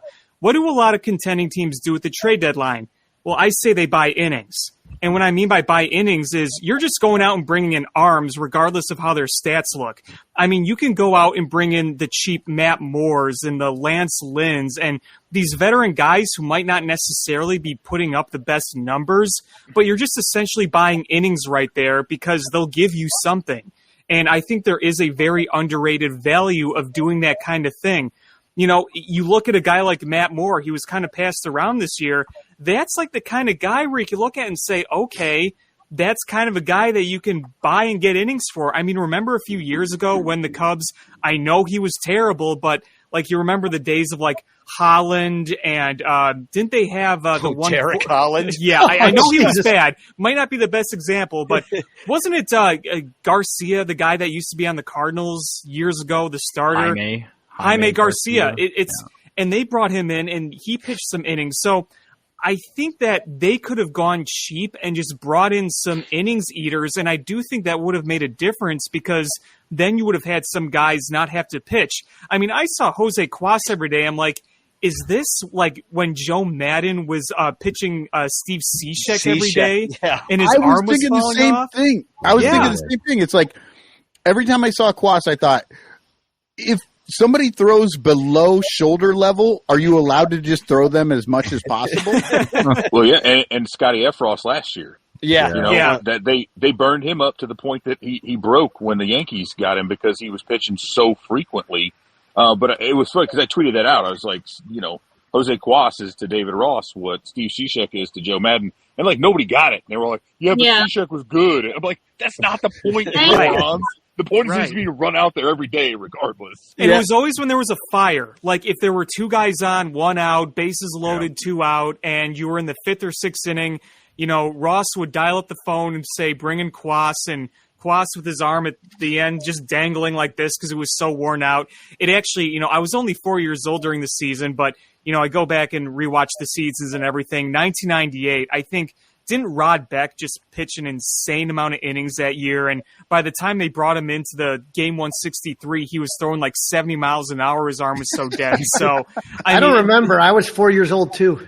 Yeah, right. Sure. Okay. I mean, I honestly thought you were saying that you were 4 years old when this season started, and I thought, man, this has been a tough season on you. It's been long. It's been a long season, and frankly, I feel like this season felt longer than some of the others because when you look back at when we had Eric Hosmer in the lineup, that felt like a year ago to me. That didn't feel like the same season. Crazy. Can we just talk about the fact that the Cubs basically missed the playoffs by like 2 games, and Eric Hosmer played in way too many games for that to be a thing? Like, I know everybody wants to, like, and I know nobody on this call would do it, but like everybody's like, oh, Seiya dropped a ball, Hap dropped a ball, whatever. It's like, no. Eric Hosmer played way too many meaningful innings. Thank you, Sara. Thank you. He dropped the ball with the roster. Way too many meaningful innings for the Chicago Cubs. Tucker Barnhart played way too many meaningful innings for this team. He at least had positive WAR. Pathetic. And Luis honestly, Torrens the front office and David Ross, man, like you put these guys out there for like 30 plus games.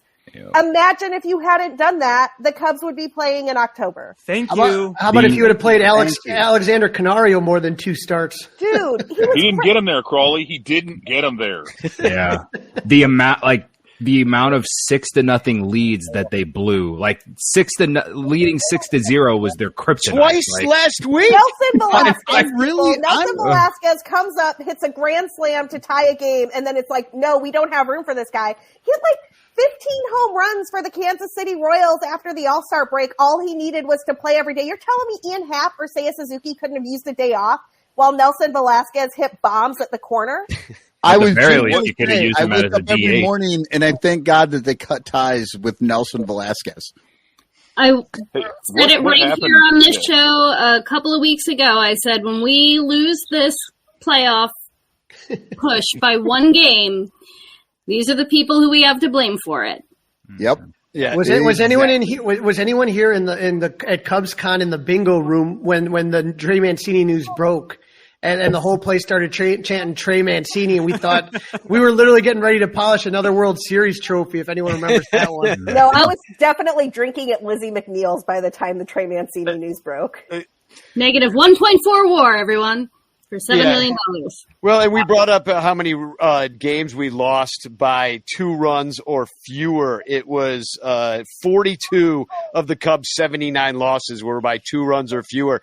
So when you consider like just 1 more run, 2 more runs, a little more bullpen help, you can flip some of those around. Lefty. I mean, y'all were talking about Matt Moore earlier. I'm like, Matt Moore would have been far and away the greatest lefty in the Cubs pen because they didn't have a lefty. They literally didn't have one. After Hughes got hurt for the 50th time and didn't come back, Luke Little, except was he really in the pen because he was getting the Canario treatment of like, no. He didn't get us there, man. He didn't get us there. Well, I mean, Canario treatment is a real thing. Night. And like, I generally think that most of what happened this season is on the front office, not on David Ross. Like, I think David Ross did an okay job with what he had, with one exception, which is that he does not play young guys. Like, he is allergic to putting Miguel Amaya in the lineup instead of Tucker Barnhart, when all of the rest of us are like have eyes and can see that Miguel Amaya might be a plus in the lineup and Tucker Barnhart is a negative in the lineup. And David Ross is like, well, it's Tucker's turn. Got to give Tucker his old shot. I'm just like, if you can't tell the difference between Tucker Barnhart and Miguel Amaya, please go away. Mm-hmm. Well, at least we know that you're not racist if you can't tell the difference between them. Well, no, honestly, you might be right. I don't know that the front office recognizes that there are human beings on this team. All they look at is numbers and stat sheets. They could not tell you. They probably don't even have names associated. They have a player's position and a number. They don't have. Although I do maintain, I don't think Canario was ever brought up to actually play. Right? I've said this a few times. I wrote about that. I truly believe they initially brought him up to slow down his playing time because of the rehab, the injury, and everything else. Said, hey, here's your reward, MLB paycheck for a couple of weeks, because he got optioned back and only came back for the end because Jamer had to go on the IL. And at that point, then they're like, well, shit, I guess now we have to play him because we were going to play him in Iowa. And then look what he does. He gets 3 hits, he hits a grand slam, but as are the rules of the Cubs, if you hit a grand slam, you must sit the next day. Even Jan Gomes, granted it was because it was the last day of the season, but Gomes hit a grand slam, didn't play the next day. That's if you true. hit a grand slam, you must sit the following game. That's the rule. Have to do it. Now I'm looking right here. Exactly how I ran my my 5-year-old soccer team. If you scored a goal, you had to come off the field for a minute and let other people play. Eat it once, twice. I like what Little Yumper has to say. He said, Little Yumper says, David Ross is the baseball version of Thibs. I'm going to go a little bit older school. I'm not 4 years old like Alex was in 1998.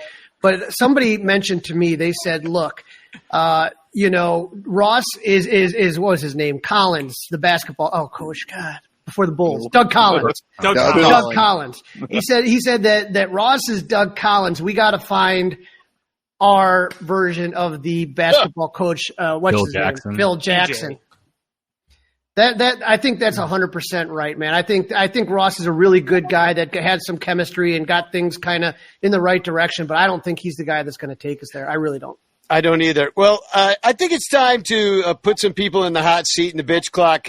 Cody, I'm going to throw you up there first. Yeah, so I know you love. I've been thinking about this all day, and we got a lot of great. You missed your opportunity to get Cubs Twitter as somebody, because I know sometimes that they could be a little much in your mentions, but hopefully you get something.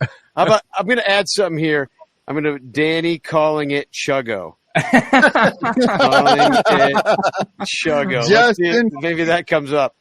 So here Y'all we should go. just lean into that. It's a drinking joke. Yeah, every time Danny calls it CHGO. All right, here we go. Oh, well, you're going to get Cubs Twitter again. Well, No. You gotta roll that again. I know. Okay. The bitch clock hates Cubs Twitter tonight. It's just like most of the. Well, Cubs Twitter customers. doesn't exist anymore. All right, here we go. The September collapse. Okay. The September collapse is your topic. Bitch clock, you have 30 seconds to bitch. All right. This was the worst month of my fucking life. And that's probably exaggeration, but for right now, it's the worst month of my life.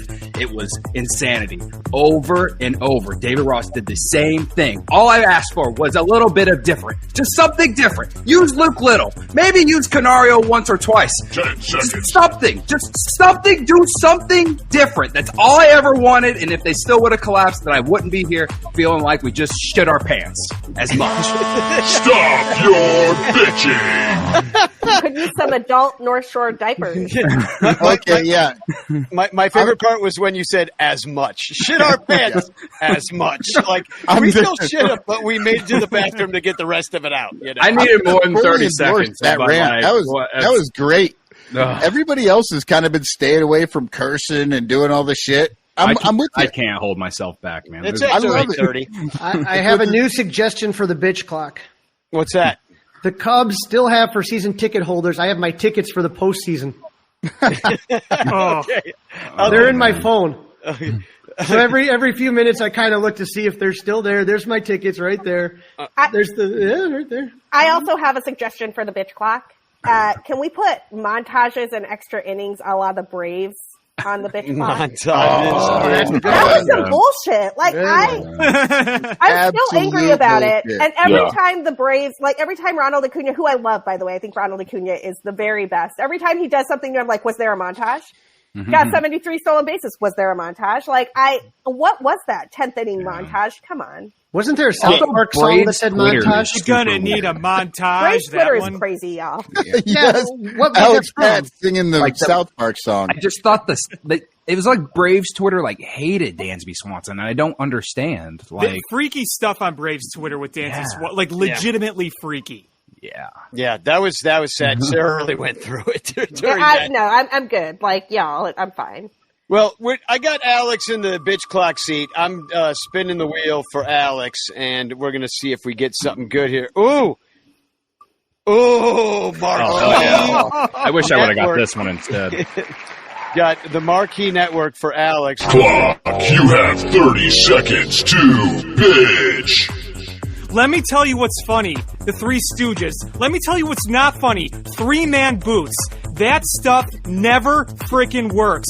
It is annoying. I don't want to hear random-ass stories about random-ass crap. I don't want to hear banter between people. I just want to listen to the game and listen to an analytical view. That's all. It's annoying. It's dumb. Stop doing it. Nobody likes it. Clearly your feedback is bad. Stop doing it. My God, stop doing it. Stop your bitching!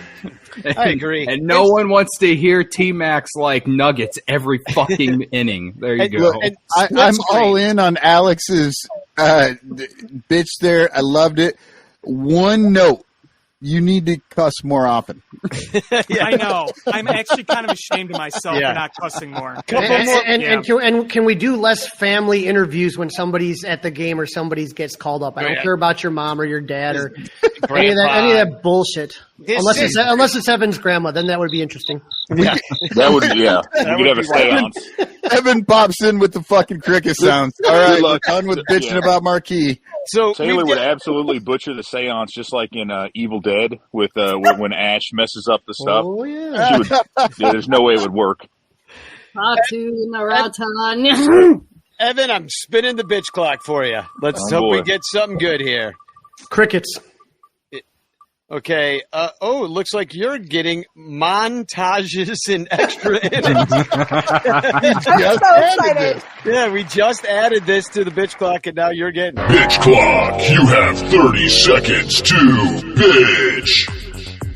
If it's not enough that those fuckers in Atlanta have their racist-ass chant, now they've got to go in and fuck the Cubs' chances by celebrating a round number for some dude to pick the base up off the ground and then stop the game for 30 freaking seconds. Now, if David Ross wasn't dumb and bald, he would have realized that he needed to walk Ozzy Albies following that. He had your pitcher cold, and he didn't know what the hell he was doing. But in the end, I put this on the Braves because they're all a bunch of assholes, and they deserve anything bad that happens. Stop your bitching! That was the perfect amount of cussing. Not too much, not too little. Yeah, I definitely went way overboard, but that's just what I do. That's my 10-10, recommend, agree with every word. So I disagree. I can't wait to hear the bitch collect that's nothing but cuss words. Fuck. Yeah, that's a New York Mets podcast, I believe. Alex, plug something. What do you got going on for yourself these days?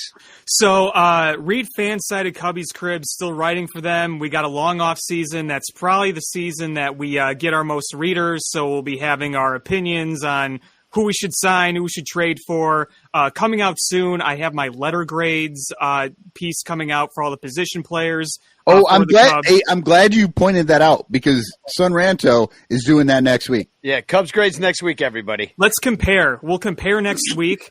No problem. So, and one other plug is Bill Swerski Sports Talk Chicago, our weekly Chicago sports podcast. We spend the first hour of the show ranting about that stupid loser football team in town. Go listen to it. Yeah, what's up with Chicago sports? My buddy Keith came up to me. He's like, man, the Cubs suck. The Sox suck. The Bulls suck.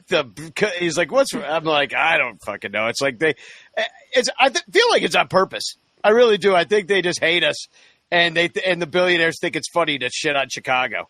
Like, they'll take our money and they'll laugh at us. Yeah, they just go to that place in Hancock that now closed. The 95th. Yeah, the 95th. They did laugh at us from above.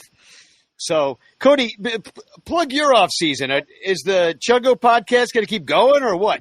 Oh yeah, everybody drink. I said CHGO. 5 shows a week, and we don't stop, man.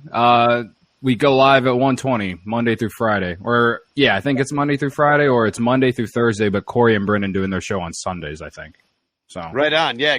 The Cubs news doesn't stop. Well, it stops. You just don't stop. You'll just keep bitching about this season for another month. Dude, and we did like today. Never stop. Today we did like our season review, and I still just find myself going back to bitching about the entire month of September. Like it's not even just the entire season; it's just the month of September that I'm bitching about. Even though I know that those to me the sole reason that they are not playing postseason baseball is a lot of what you guys have said, how things happened in April and May and playing the guys too much and whatever. But yeah, it's been a tough week or two doing nothing but losing post games.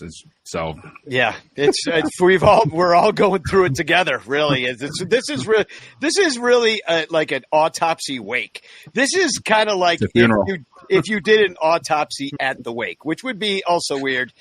Well, I'm about to be the drunk uncle at the wake because they're just going down so easy. Let the record show at 8:30 p.m., 24 hours after the Cubs play their last game, we have our first rumor from Bruce Levine talking to Matt Spiegel. The Cubs are going to, quote, do everything they can to trade for Pete Alonso, and added they would like to pair Alonso with Cody Bellinger.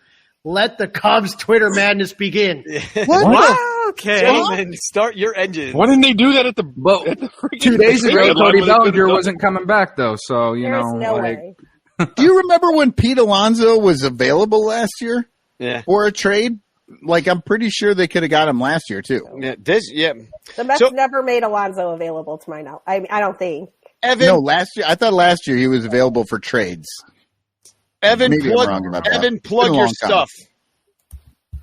Yeah, so Cubs Insider, I don't know. It's probably going to be a quiet couple of days because I feel like it's best to let things breathe before I just launch into much there. But, yeah, just kind of trying to follow up on what's going on with what kind of happened with the season. But I want to quickly just turn and look at, like, okay, here's some areas of need, maybe address a few of those things. So, like I said, it'll be a little quieter for a couple of days, and then probably by midweek or so, get back into the swing and get rolling. Sara, you and I on Cuppa Cubbie Blue. What else you got going on? I know you got other podcasts now. Oh, yeah. I've been doing a fantasy baseball podcast called What the Fab on the Fans First Sports Network. I'm also doing a little bit of daily fantasy stuff with Sportstopia. If you're a daily fantasy type, check us out. We've got some really great daily fantasy advice for football as well as baseball.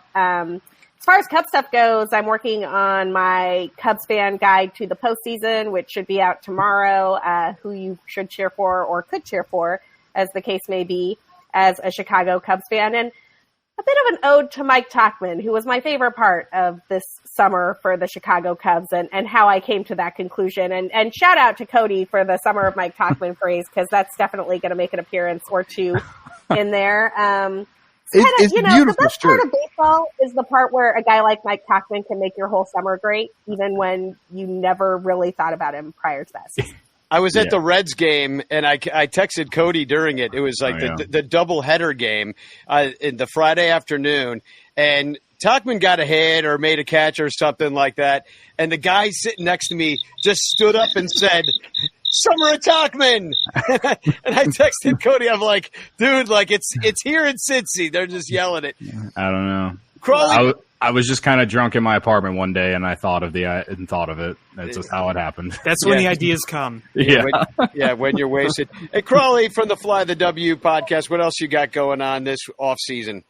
We're going to have a whole bunch of fun guests. We just had Mick Gillespie talking about the Tennessee Smokies Championship. We got other people all lined up. So we got it's not as star-studded as this group right here, but we got some really interesting guests that are going to be coming on talking Cubs baseball. As you know, I don't give a shit about anything else, so I'm just going to sit here and mope and just kind of watch baseball wherever I can.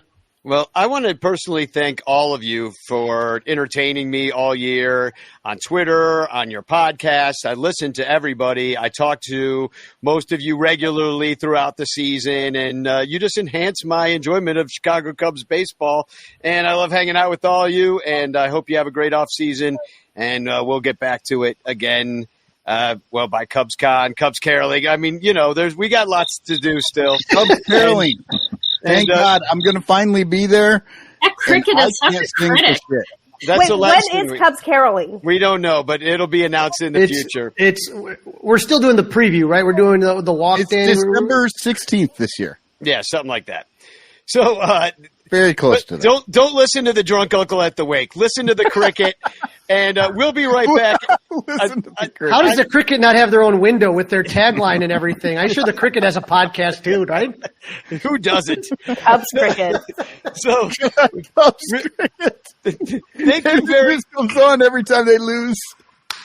Thank you all for being here. We're going to take a quick commercial break and say goodbye to you. And we're going to come back with some very funny fans from all over the NL Central. So we'll be right back.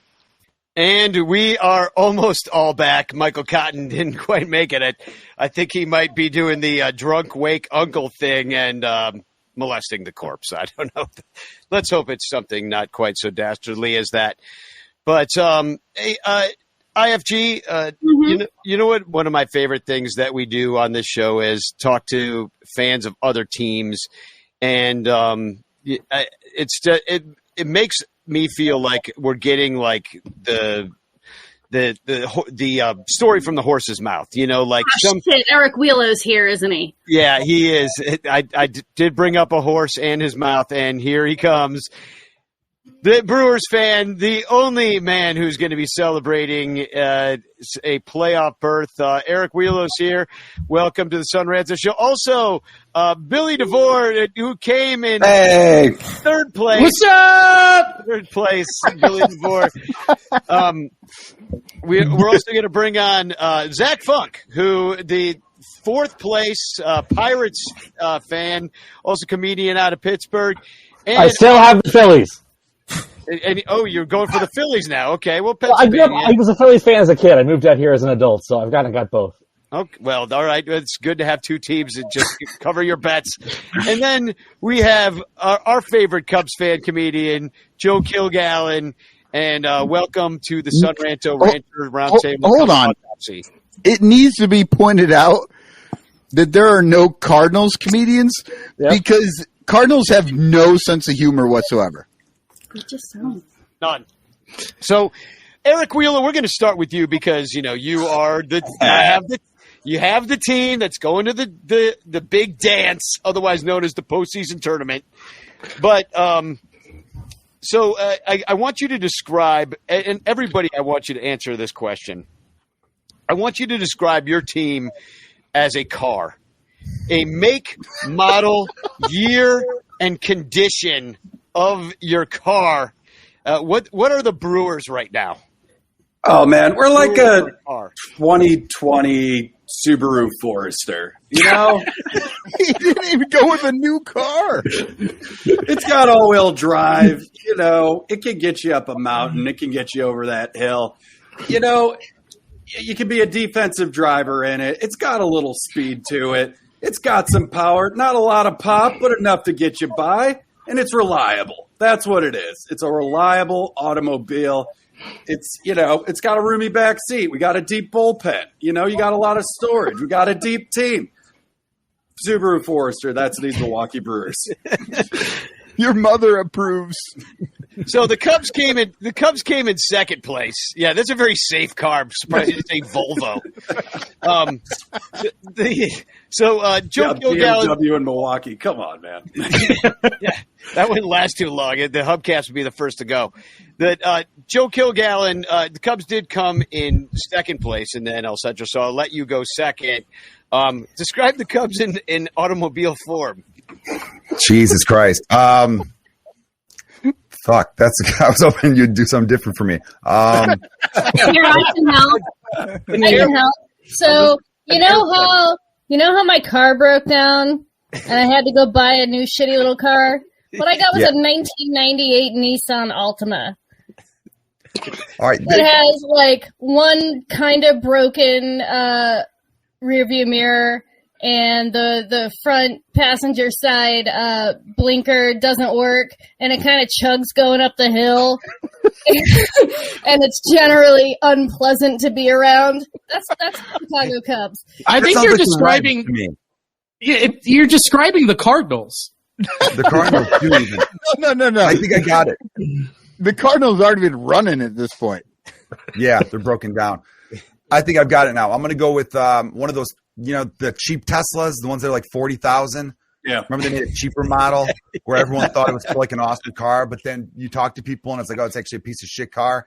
And then you found out that certain people bought it just to piss off other people. But then those people got pissed off when that guy bought Twitter. And then it's just this angry thing. And then it's just like, wow, this thing sucks in September. And I don't want to ever drive it again. That's why I saw a bumper sticker that said, I bought this Tesla before I knew Elon was a douche. Yeah. like who had that idea? It probably sells pretty well, too, as far as bumper sticker sales go. I don't know if there's money in that, but I'm in Seattle. I need to start handing that out to like 30% of the cars I see on my commute. So, Billy, Reds in third place, a little bit of a surprise finish for them. What kind of car are they? We are a 2023 X3 with the M package, baby. Ooh. We're sleek. We're sexy. We're going to last a while. We're going to be around. We can haul the kids. We can get you to soccer practice. We can definitely help you cheat on your husband. Look, the Reds are fun. Get on board while you can, because they're going to be good for the next 5 to 6 years minimum. And we finally, for the first time in a long time, have money to spend. So guess what? Harman Kardon speakers, baby. Oh, I thought you were going to say like those lights that go underneath. Oh, dude, that's standard in a 2023 X3 M package. Get on board, drunk uncle. Let's go. Zach Funk, the Pittsburgh Pirates, coming in fourth place out of the basement. What kind of car are they? I don't know a lot about cars, so I'm going to speak in generic terms. They're probably like a 12-year-old used minivan. My family had one of those. It's black. It has a lot of stickers on the back of it for both the Steelers and the Penguins, but nothing for the Pirates. There's a CD stuck in the CD player that is the best of Guns N' Roses. Okay, and it's the thing because it's all about like who are we going to bring up next. It's all about picking up the kids, picking up the prospects. And just in time to drop them off somewhere else, right? Yeah, exactly. Yes. How can we get them to where they're going to end up in the when they're grown up? And it's got plenty of room in the front seat for a 6'9" shortstop. Yeah. Also, the check engine light just keeps flashing off and on. Sometimes it's off, and you're like, "This is good." Not passing emissions. Like there was that first month of the year where the check engine light wasn't on at all, and then we had the check engine light the rest of the year. So you're like, we're a free agent. You're like, don't mind the light. It's fine. Everything's good here. First half of the year, you had a 40-year-old driving. Yeah, you're just like this car. You're on the way out, dude. Yeah. So, Eric, how do you like your chances in the National League here, going up against everybody? And I want to hear about how everybody else likes Eric's chances for his team, too. You know, I really loved – I was really high on our chances before this Woodruff news came out today. I don't know if you guys all saw this, but he has a shoulder injury, and he gave a press conference. He's going to miss his wild card round against the D-backs. He got really emotional, which made me think, like, he might not go for a couple series, if at all, in the playoffs. This is the same injury he had earlier in the year that kept him out for a couple months. And he was our best pitcher going between Burns and Peralta. And to lose him, I mean, you need 3 guys to get through this run. So in this wild card round, not too worried about it. You get to the Dodgers, you got the 5-game series. It's just the deeper run that gets a lot harder for the Brewers here with this. I mean, you're putting all the chips in on Wade Miley. I mean, I don't think that's going to get it done. But with that said, 1 game at a time, we'll get through this wild card round and we'll go from there. And hopefully, his arm's good in time to go on that stretch run here. I feel terrible for you, Eric. But I will say, seeing you guys lose 5 out of the last 6. Jesus God damn it, Christ. don't bring it on that. Let's focus on your things. I mean, you came in. Well, you did it for us. You're getting swept by the Braves before you even walked in the door. I mean, Jesus Christ. There's people on this podcast. We're winning 5 of 6, and then you go out and lose 5 out of the 6. You hit a grand slam. Everybody's feeling happy, and you let the Marlins take you over. Jesus Christ. It was brutal, and I know Joe can attest to that. I mean, did you see that epic collapse coming at the end? I mean, I mean, he saw it last January, but maybe not in the middle of the summer. As far as the Cubs collapse goes, I don't know. It was going into September, there was a lot of signs that maybe this isn't going to work out. And when I saw how rundown that bullpen was, I was like, we're fucked. We're fucked, And so I just started to come to terms with it. I was unlike Cody. I love Cody, but like the worst month of his life, I'm like, you sound like you just became a fan 3 years ago. I mean, my God, like, dude, I don't know. I'm trying to be more like, again, this felt like a bonus year. And I have to remind Cubs fans, this season was the longest season I've ever watched as a fan, though. Whoever said, was it Alex who said that, like, Hosmer being on the team felt like it felt like 7 years ago. Yeah, with Eric Alex, Hoffman. Alex said that. Yeah. Yeah. And man, there were so many ups and downs in this season that it felt like multiple seasons. So I think I went through every emotion I could. And I'm going to be in Scotland this next week, so I wasn't even going to see the wild card round. So I think that's what did it. I think the Cubs knew that they didn't want me. They wanted me to enjoy the sights of the Scottish countryside instead of trying to stream them in Edinburgh hotel. You know what I mean? So they did that for me. Well, and talk about a bonus year like the Reds. They were supposed to lose over 100 games, and then they were almost in the playoffs. I mean, they only finished a game behind the Cubs, I think. If you win that last game, you're in second place. Well, if it wasn't for the epic collapse of last week as well, losing 2 out of 3 to the Pirates, losing 2 out of 3 to the Twins. I mean, here's the thing. Young kids got gassed. That's what happened. Andrew Abbott had a terrible last month and a half. Graham Ashcraft, his stomach fell on his foot and he broke his toe again. I mean, there was just multitudes of issues. Matt McClain was out for a month and a half, and he was the Pistons for the offense. I mean, he was the most consistent guy outside of Spencer Steer, which again, I'm talking about 2 rookies who are going to be around for a while. So, look, it sucks going 82 and 80, being 2 games out of the wild card, but the plus side is they're going to be here. They're not going anywhere. Yeah, and Zach, you think your guys are going somewhere? That that you got some window open. Do you think your guy will ever spend? I don't think. I mean, they're not going to spend a bunch of money in the off season. They might pick up if they find somebody who's a reasonable rehabilitation project. They'll do it. I feel like all of next year is going to be. The thing from The Simpsons where it's Bart and Lisa in the back seat just going, "Are we there yet? Are we there yet? Are we there yet?" It's going to be, is Paul Skeens here yet? Is Paul Skeens here yet? Is Paul Skeens here yet? That's all next season is going to be. It's just, when does he get here? Otherwise, the only major name we even have possibly as a free agent that might leave is Kutch. And I don't feel like there's going to be a lot of demand for him. He's I think maybe 37. And he's still a good player, but he's definitely past his prime. I imagine they'll try to keep him around just because the city loves him and he wants to be here too. Otherwise, I mean, the big thing for this year is just we did better. We weren't as bad as people thought we would be. That was the big thing. Is we were better than the Vegas, all the Vegas odds expected, because we had that first monkey paw season, first monkey paw month of the year. Where we just want to have a really good start to the year. We don't care what else happens after. And then we had it, and then it was just death. Well, and that was surprising. Yeah, the MLB Central was actually pretty darn competitive. We didn't really. The West had the Rockies to beat up on. In the East, I mean, who'd you have there to beat up on? Not really too many teams.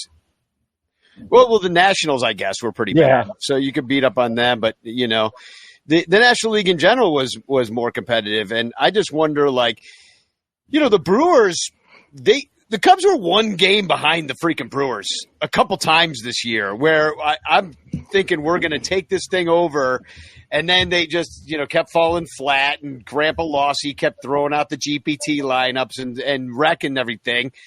But Joe's shaking his head. He's like, he's a Rossi apologist. So go ahead. I am a little bit. I am a little bit. No, sure, I am a little bit because again we were 10 games under, and we went on this great run. And when we were 1.5 games back, that's the closest we ever got, I believe, to the Brewers is 1.5. Rossi was doing great. Would I have questioned a lot of his stuff in September? Sure.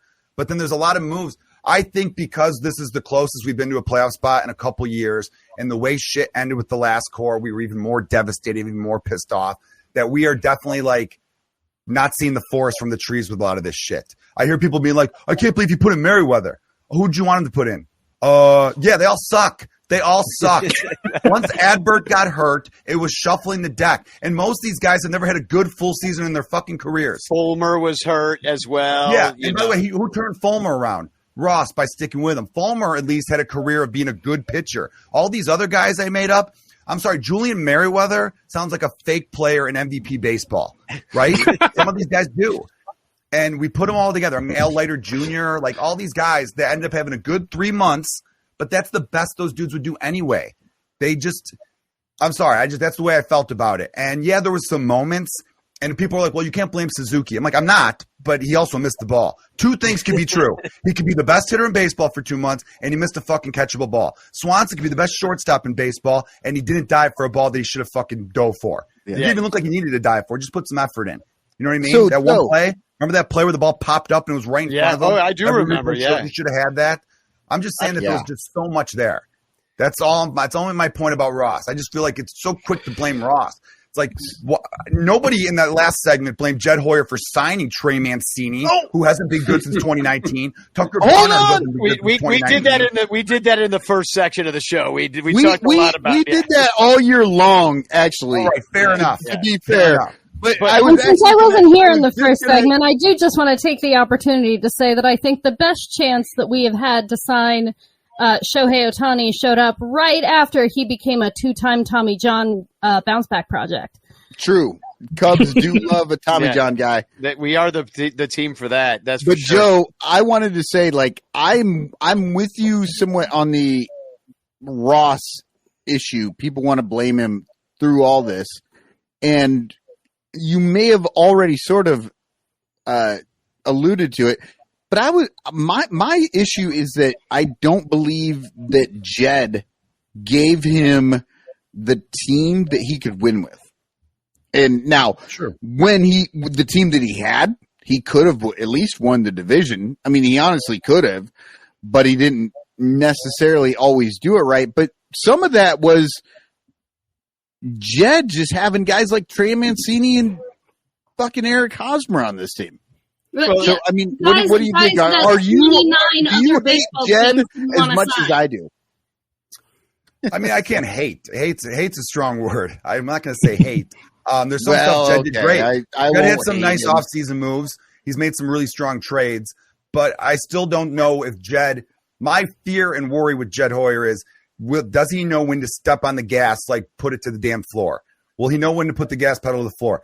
Yeah, I mean, infield fly girl, your sentiment, I agree with at this point. I don't know if I see that in him. Say what you will about Theo, and Theo made some mistakes. And by the way, all the great ones have some ones where you're like, what the fuck was that move?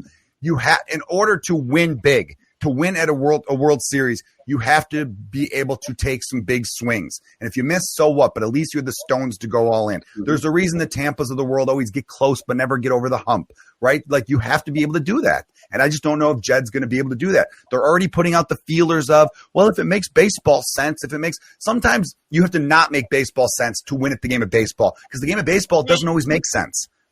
Someone clip that. That sounded awesome. You're right on. We will clip that, because that was fucking beautiful. You're as if you. Thanks, I mean, you were already buddy. an honorary ranter. You should be a mainstay, because that was exactly how we feel about this shit. Speaking of kind of going for it, the Brewers really did add at the deadline. I mean, they went and got Chafin. They already had a bullpen from the gods. I don't know if Chafin's been doing any good for you, but he's been dog shit. But that's a really bad example of somebody we picked up. Okay, but you could have gotten Mark Canha. Yeah, Mark Canha, Josh Donaldson, right? You got Santana. Santana, so they needed a little bit more thump, and they got it. So they're going for it as best that they can. But I've wanted to give you a spin of. I know you got to leave. You said you only had a couple minutes, but I wanted to give you a spin of the bitch clock before you go. This one's a little bit different than the one we've been using already. This one is you just have to bitch about the Cardinals, the Brewers, the Cubs, the Pirates, the Reds. The White Sox is a bit of a well, I put that in there for Joe Kilgallon just in case you would get it. And, of course, the wild card is Trevor Bauer. Trevor Bauer made the wheel. So we'll see what Come on, man. Trevor Bauer's on here. We'll see what happens. So I'm giving you a spin of the bitch clock, and we shall see what we get. Okay, you have to bitch about your own team. Oh! Okay. I like it. We swear to God you did not. You have 30 seconds to bitch. All right. So if I got to complain about my team, I'm going to yes and off of what Joe just said. You know, the Brewers make splashes. But we don't make big enough ones. We went up. We're rumored to go after Pete Alonso in this offseason, and it didn't come to fruition. I'm sick of being the good enough gang with the Brewers. The window's slightly closing with that pitching staff. If there's one complaint, we didn't go far enough in, but we still went in far more than anybody else in the Central, and our asses are in the playoffs, and yours aren't. Stop your bitching! You just had to nail us at the end, didn't you? God damn it. I have to say, the bitch clock has been impressive tonight. Everyone is nailing it. Like, the timing, everything. There's a pro show. Very good. This is an autopsy. It's a professional Cubs autopsy that we're at. Wait, aren't the Mets about to make the biggest splash? They already took Stearns, and now they're going to take Counsell, and the Brewers are going to revert back to a poverty franchise? Hold on here. A poverty franchise. We were 20th in the league in payroll, okay? There are at least 9 other teams worse than But that. I got an argument with Crawly over this shit. Poverty franchise. He keeps yelling at us like that's a dig. The fact that we are that low in terms of payroll and still continually end up on top, that should say more about your team. I agree. What I am 5 of the last 6 years, right? No, what I'm 5 of the saying last is 6 years. revert. You'll go back. It'll be like 2002 all over again. But it's not going to be. Because we got a young team of young guys. We got like Abner Uribe, Garrett Mitchell, Sal Frelick, Joey Weimer, Andrew Monasterio, Jackson Cheerio, who's like probably the best player in the minors right now. And then you got William Contreras for a bunch of years. Like this, you think the Reds are not going to go away for a couple of years? The Brewers aren't going anywhere either, guys. Stearns transition, he wasn't the GM. It was Matt Arnold, so we're fine there. And he's been his protege, and he did have a hell of a job in free agency this year and within the season, which was proven, right? Counsell, Is the bitch clock dinged yet? he wants to figure it out. Counsell wants to figure out what he wants to do with his life. He prefers to stay in Milwaukee, and I see it happening. A run will probably weigh him that way a little bit more, but I do not see him going to the Mets. I don't. Well, but also I can see how this Central is going to be really competitive, and that the Cubs, they're right up against the luxury tax this year for a 500 team. They're damn close. They're about 50 million shy of it. Well, what's the luxury tax? The luxury tax got up to 230. Part of the new now. CBA. When it was at 210, it would have been closer. Yeah, okay. So, but we're gonna be there soon. Like the question is, when are we going to go into the tax? Freaking Rockett says we're not gonna really do it. Oh well, when that time comes, we'll see what we're gonna do. And Jed was talking about the other day. It doesn't seem like they're planning on going into it. So it's just like if you've got the Reds with a bunch of young talent, the Brewers with a bunch of young talent and a great pitching staff that's still going. Then you got the Pirates that are, if they ever add to that, they've got a bunch of young players. The Cubs, they've, what do we got? Dansby, Swanson, we got where's our window in this world of a resurgent Central? That's all I'm saying. But Joe, I'd like to put you in the bitch clock seat if you're ready to bitch on the clock. Let's go. All right, here we go. I'm going to spin you. I really hope you get the White Sox. That's the only reason it's in here. I just laugh for my 30 seconds. Okay. Oh. Trevor Bauer. Tread lightly. You can take a mulligan if you'd like. Well, the only thing is I know he was trending on social media, but I didn't watch the video. There was a video of him. I didn't watch it. I could talk about him without. Would I have seen the video today?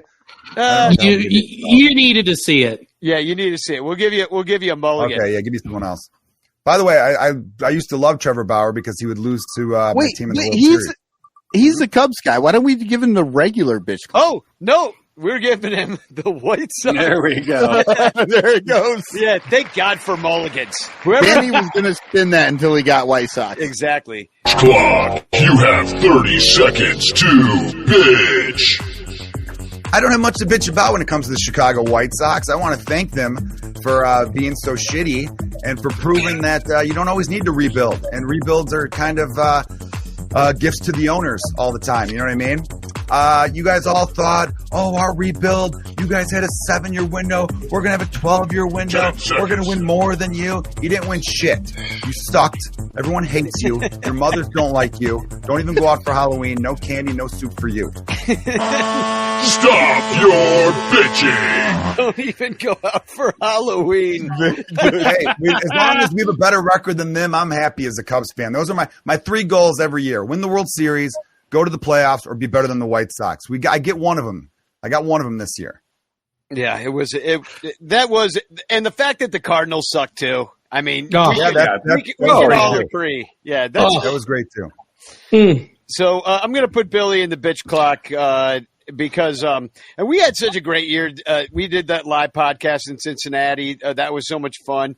The inventor of the Sky Rosa Malort Luge. Pretty awesome. Yeah, pretty he almost argued with you, and then he's like, "Oh, you're not done speaking." I was just rearing up, dude.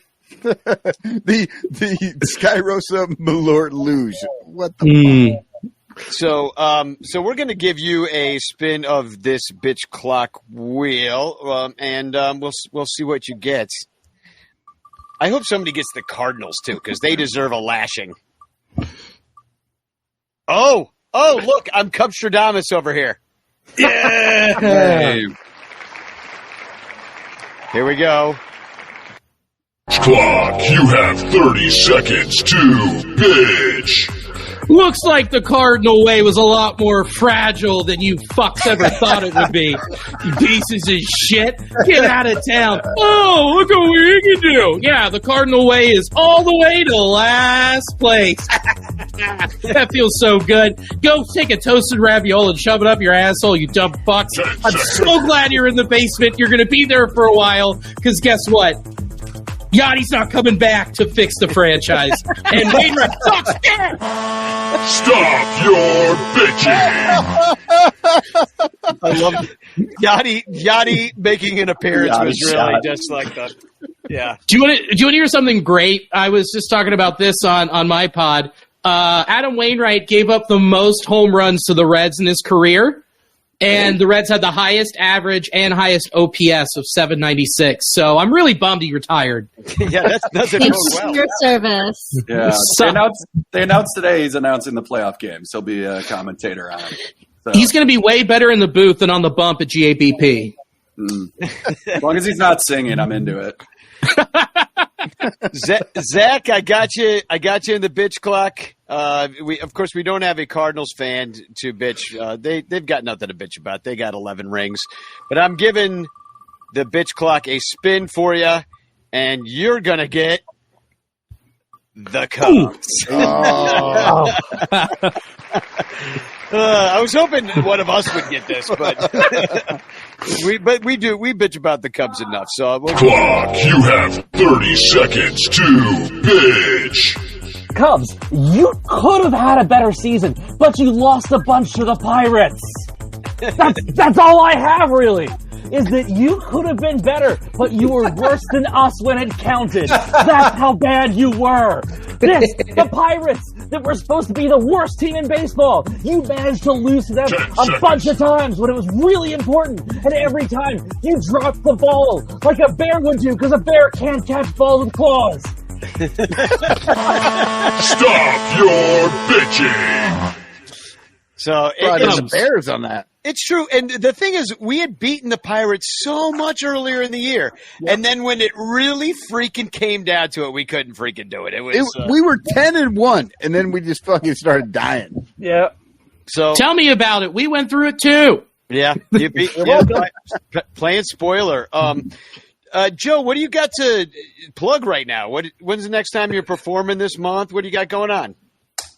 Well, I'm performing at a castle in Scotland, but no tickets available. After that, I will be back in Chicago. That was a humble brag right there. Yeah, it was. It totally was. Sold the fuck out at a castle. No denying it. Performing for royalty. No big deal. Yeah. No, it's just an old defunct castle. They got those all over Scotland, I think. They don't like the crown over there too much, actually. No, you seen Braveheart?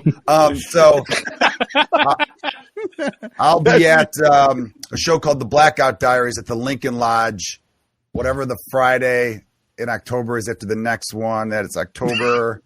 I'll look at Friday it. in October October 13th. after the next Friday the one. 13th.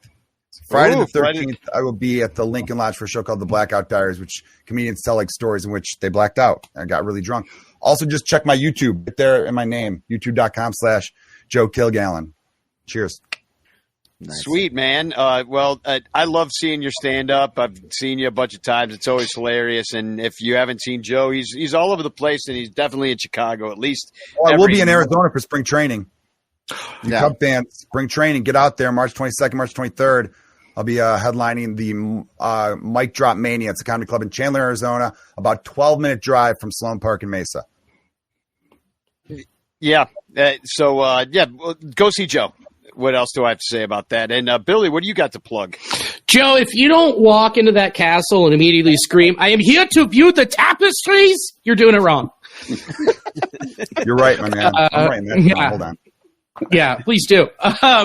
I have a show in Cincinnati on Thursday at this place called Lost and Found. It's a unique venue where it is an encased patio, and we yell onto the street, and we've got some tables set up. It's a super fun show. I have a new podcast coming out this off season called The Off Season with two guys who cover MLS, and we're going to have,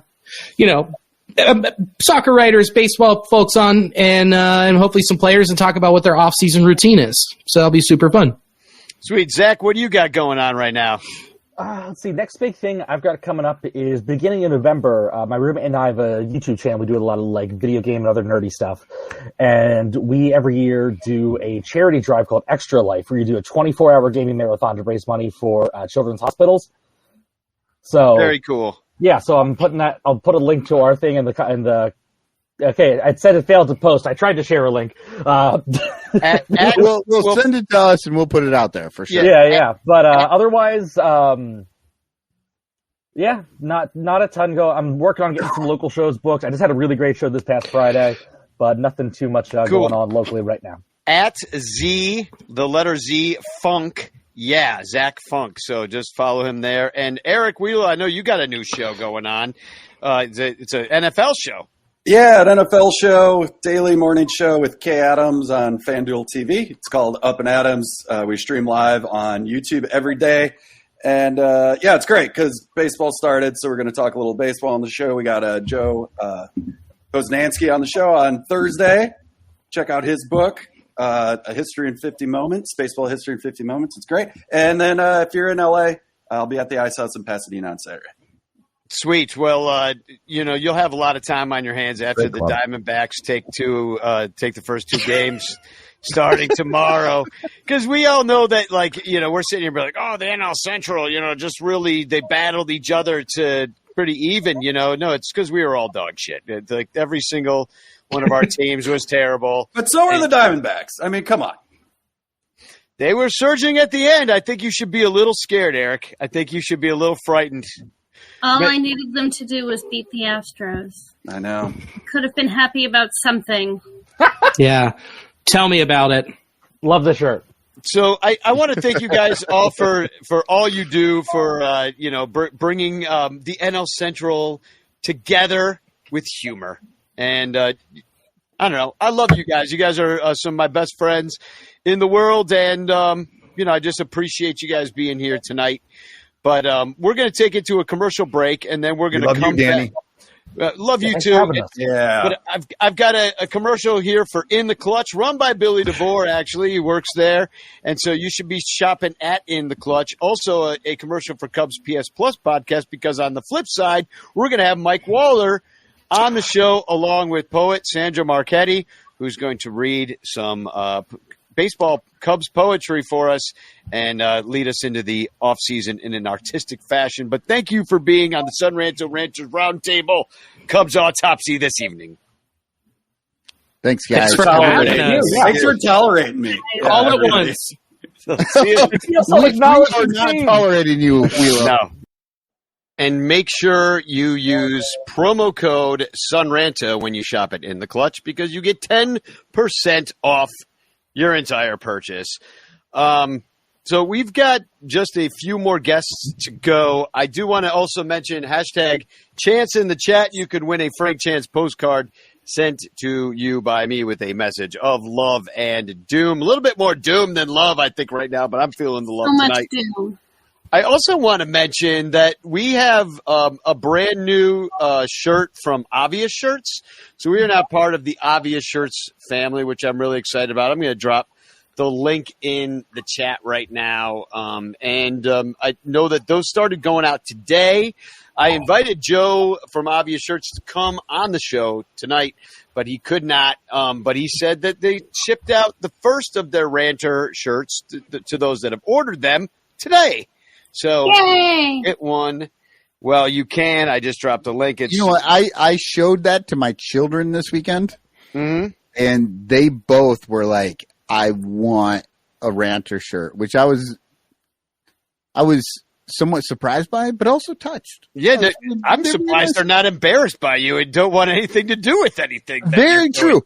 I actually asked them if they would like to have, if I could get the Rancher one, and then maybe I'd get Rancher Junior and Rancher Junior. But they didn't want to go with that. Exactly. Now you're being embarrassing. No. So, without further ado, I'd like to bring on to the show Mike Waller from the PS Plus podcast and Cubs poet laureate Sandra Marchetti. How you doing? Welcome to the show. I'm doing great. Andy, hello. Hello. I've not met Mike before, so this is fun. Mike, Sandy, Mike. Mike is part of one of the new, he is one of the freshest new Cubs podcasts on the scene. He's got a great weekly show. I enjoy listening to him talk at 2 times speed, which is what I listen to. I listen to you guys too. Yeah, Sandy, Mike is very much different than us. Got it. You and I have a artistic sort of like, we try and create images out of words and beauty. And Mike Waller likes to just break everything down to ones and zeros. Mike Waller right, has 1,000 spreadsheets, is what you're telling. Yes. At his fingertips at any moment. But not to He spoil knows how to anything. create a pivot table. Cotton and I are going to work on a collaboration this offseason. So Absolutely. No, and yeah. And honestly, look, that's not in any way a negative. I think Mike Waller's, look, I don't listen. There are a lot of people on this show. I don't listen to everybody's podcast. I listen to Mike Waller's podcast. It's good. I So appreciate it. that's look, I'm not going to come right out and say anybody's got, a better podcast than anybody else, but I will tell you what I listen to, and Mike Waller's one of them. And I also read Sandra's book, Aisle 228, which was released just this year. I got to play one of the book releases, and I'm going to drop the link for that in the chat as well. You can pick it up on Amazon. I will get that link for you in a second. But how's it been going with selling the book? Are you still on book tour, Sandy? Yeah, I'm still doing some events. I'm going to be in Highland Park in November doing an event, and I think I have maybe 1 or 2 readings lined up for the end of the year or something in December. I'm also teaching an online class with Word Crafters, which is it's a studio out of Oregon, actually, Tracktown, USA, but it's virtual.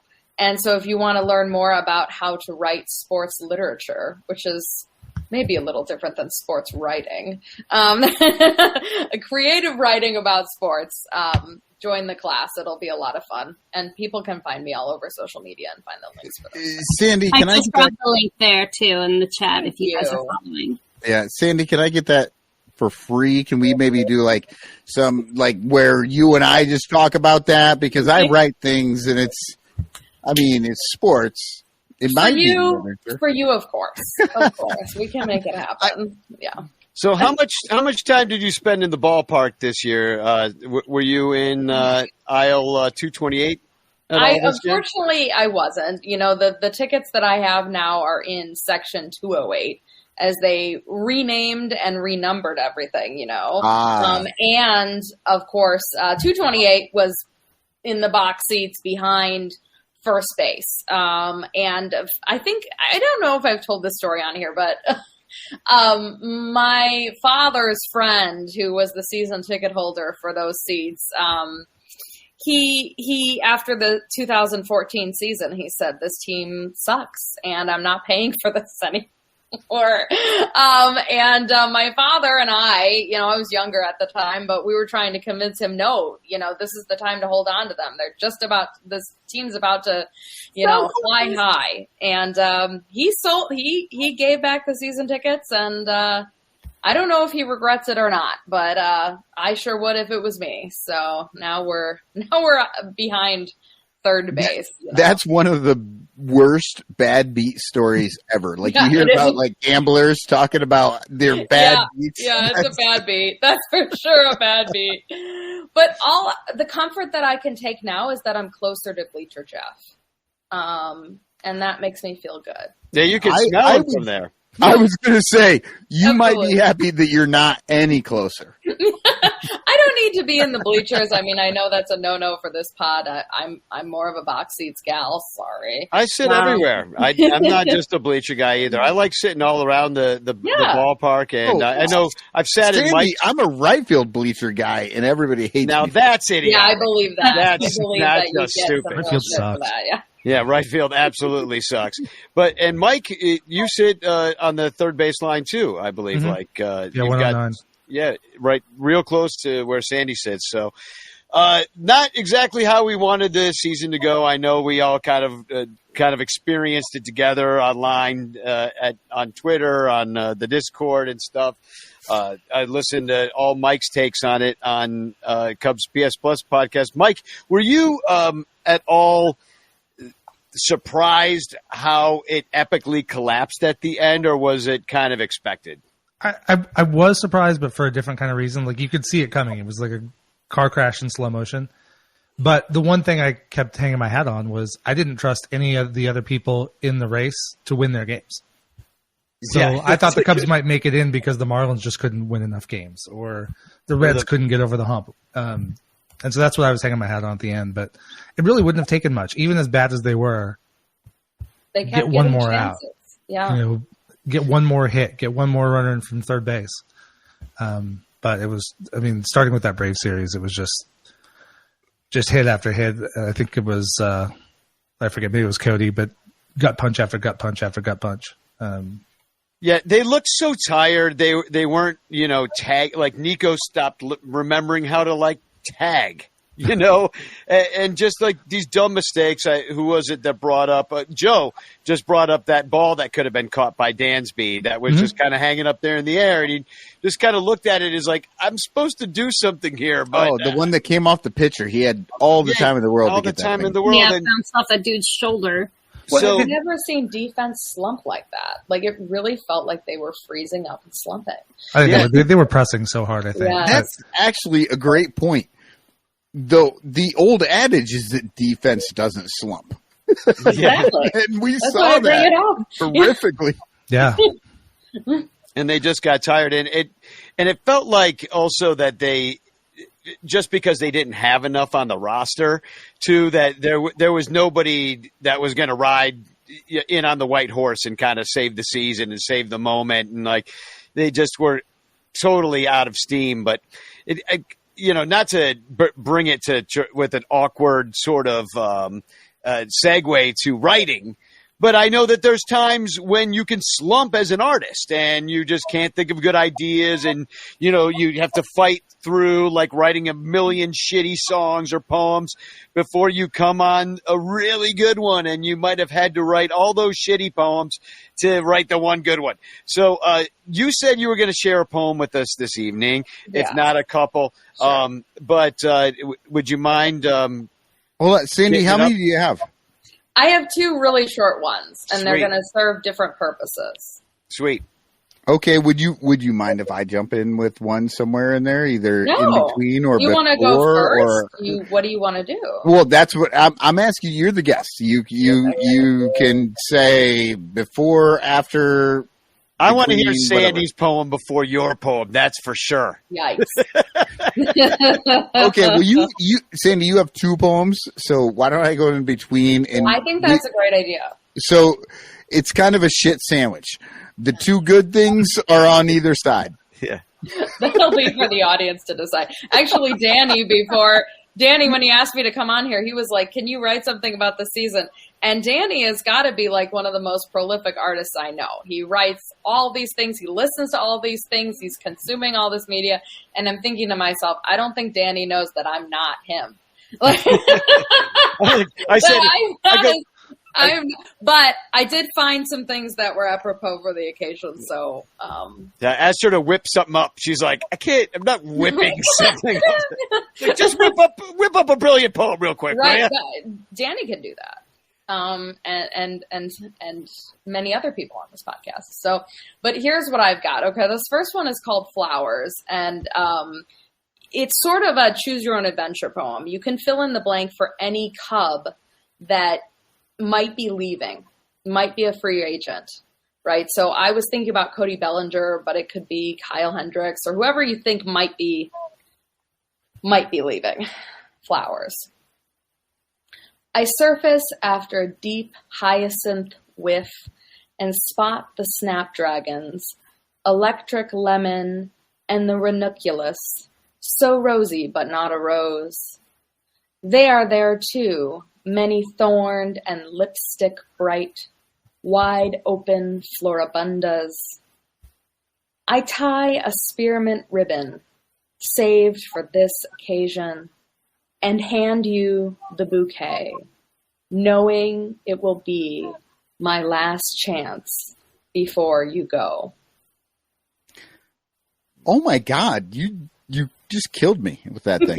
That's beautiful. That was amazing. Very nice. Yeah, handing a bunch of flowers and saying goodbye to Cody Bellinger and next season all at once. That was so seriously amazing. Like, absolutely. Let's throw the snaps in there. So you don't think it's about baseball, but it is. but I do think that I think when I went and saw Sandy read from her book, she said, "Don't snap." It's okay. It's okay. I think she was like, "Yeah, let's not do that." I was personally asked, like they asked me, would you like us to snap or would you like us to clap? And so in that case, I said I'd prefer clapping. But if I'm not pissed, I'm not going to go postal if you. It's one of the few times that snapping as clapping is acceptable. So, like, you don't do it anywhere else. Like, maybe we should do it. I will say that when she signed my book, she was like, "Fuck off with your snapping." It was weird. I didn't understand why she put that. Well, and then I told his wife to leave. Just really harsh. Cotton, throw me your poem about your wife being asked to leave. Oh, God. That's a different poem. His wife is lovely. I'm joking. All right. I'm throwing out the ivy fall.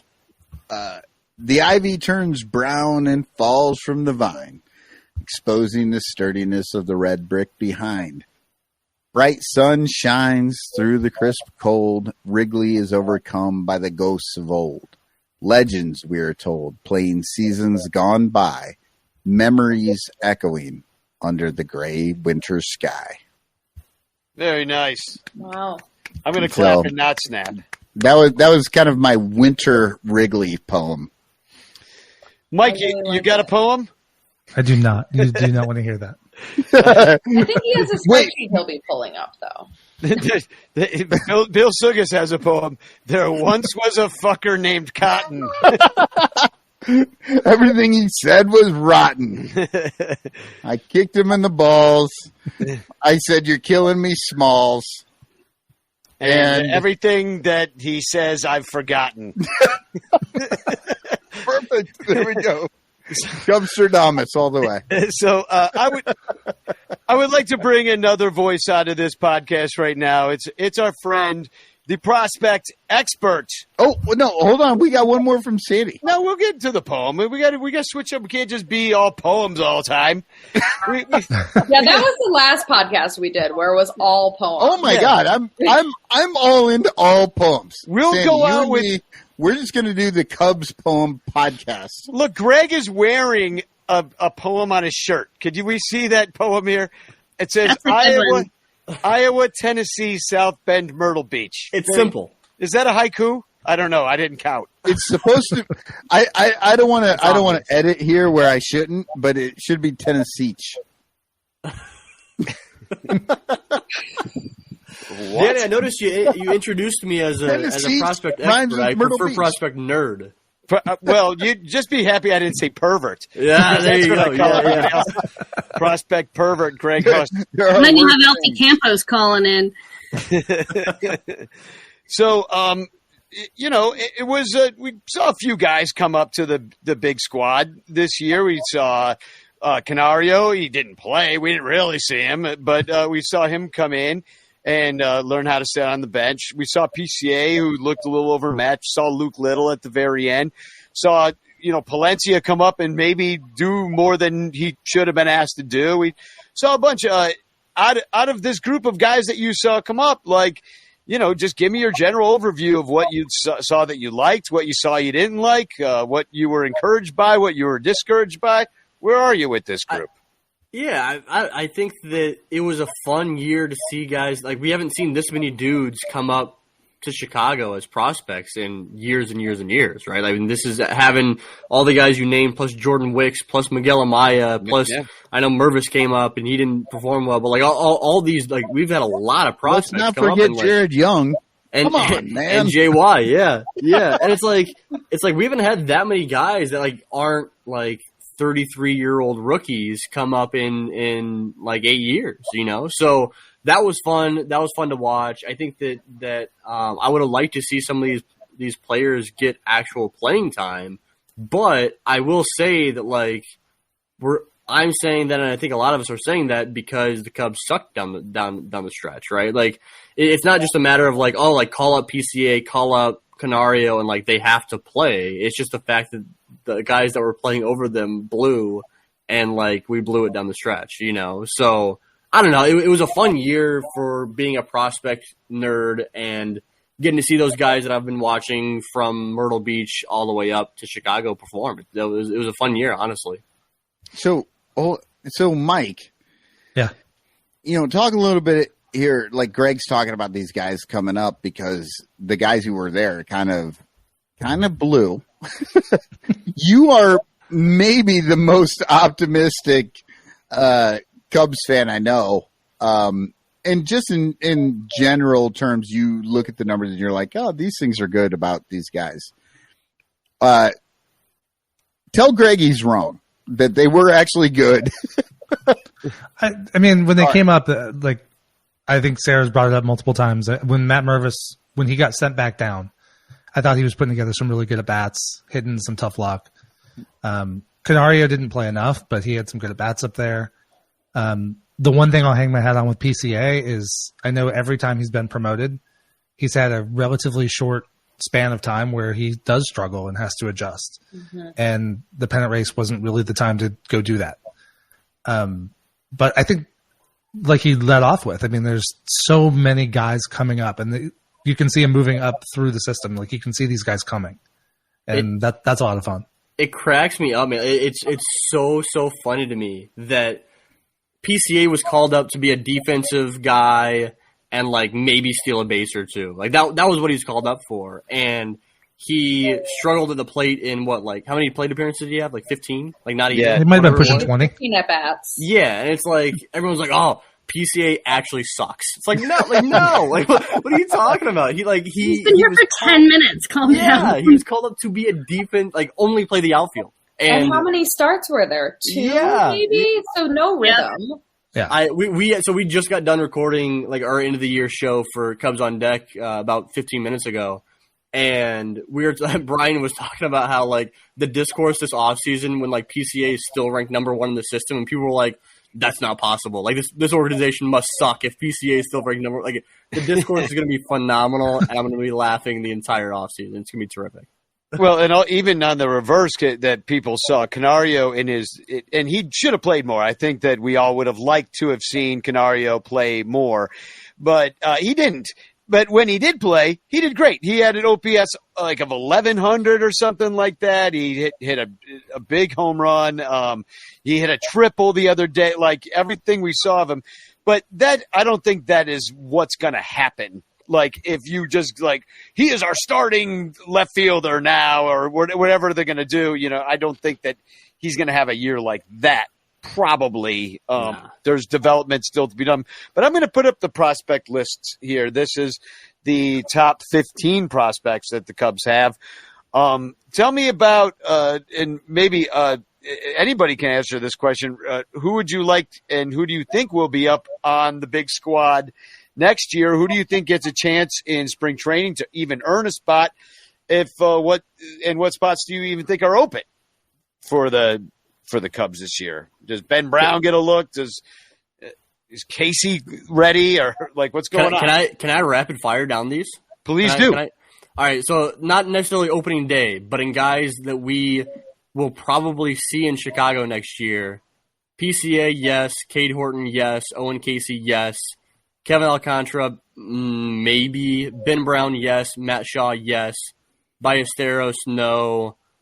Ferris, no. Triantos, probably not. Wicks, yes. Rojas, no. Arias, no. Mervis, yes. Canario, yes. Drew Gray, no. Wow. That's a lot of yeses. That's a lot of yeses. Yeah. That is a shit ton of yeses. Yeah, Greg, are you aware that there are only 26 spots?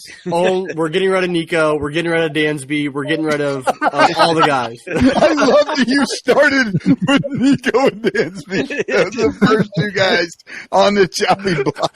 And none of those guys were shortstops or second baseman that I just called out either. Well, I mean, obviously they would love it if all those guys came up because they're cheap, of course. They're going to be making the league minimum, but that would mean. And the truth is, the Cubs do not care what position you play. Once you get to the big leagues, you play where they put you.